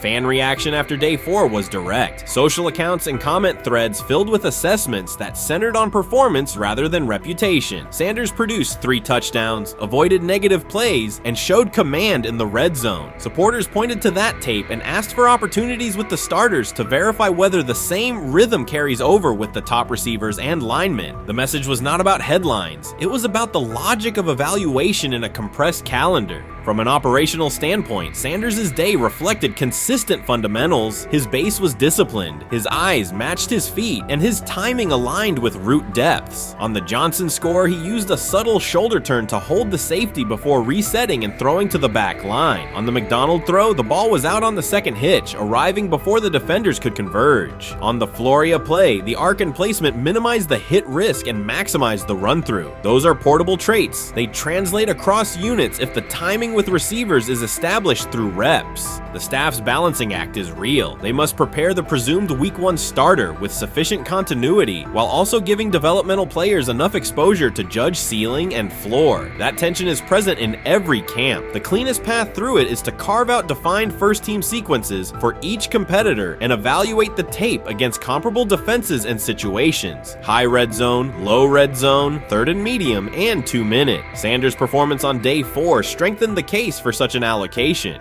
Context matters off the field as well. Earlier in the offseason, 2 speeding citations, 91 miles per hour in Brunswick and 101 miles per hour in Strongsville, prompted public comment from Berry, who emphasized standards and safety. Sanders accepted responsibility, stated that he learned from the incidents and moved on. In camp, he has kept the focus on football tasks, install retention, cadence management, protection IDs, and post-practice review. He has also continued to build rapport across position groups, including veteran receivers and defensive defensive backs so that timing and expectations are clear when reps arrive. None of this diminishes the experience of the veterans in the room. Flacco has decades of film, Pickett has multiple seasons of NFL starts, and Gabriel brings mobility and a defined collegiate profile. It does, however, underscore the purpose of camp, to align decisions with current performance. Sanders produced the most efficient scoring period of the day. The next logical step is to see that operation with the starting unit, document the results, and compare them to the other candidates under the same conditions. The preseason opener will compress timelines further. Install packages expand, and coaches begin to narrow personnel groupings. If the objective is to identify the quarterback who can operate the offense most cleanly on Sundays, then structured exposure now will give the staff better information later. A small but deliberate set of first-team snaps for Sanders, scripted early downs, a third down sequence, and a red zone series would provide data without disrupting broader preparation.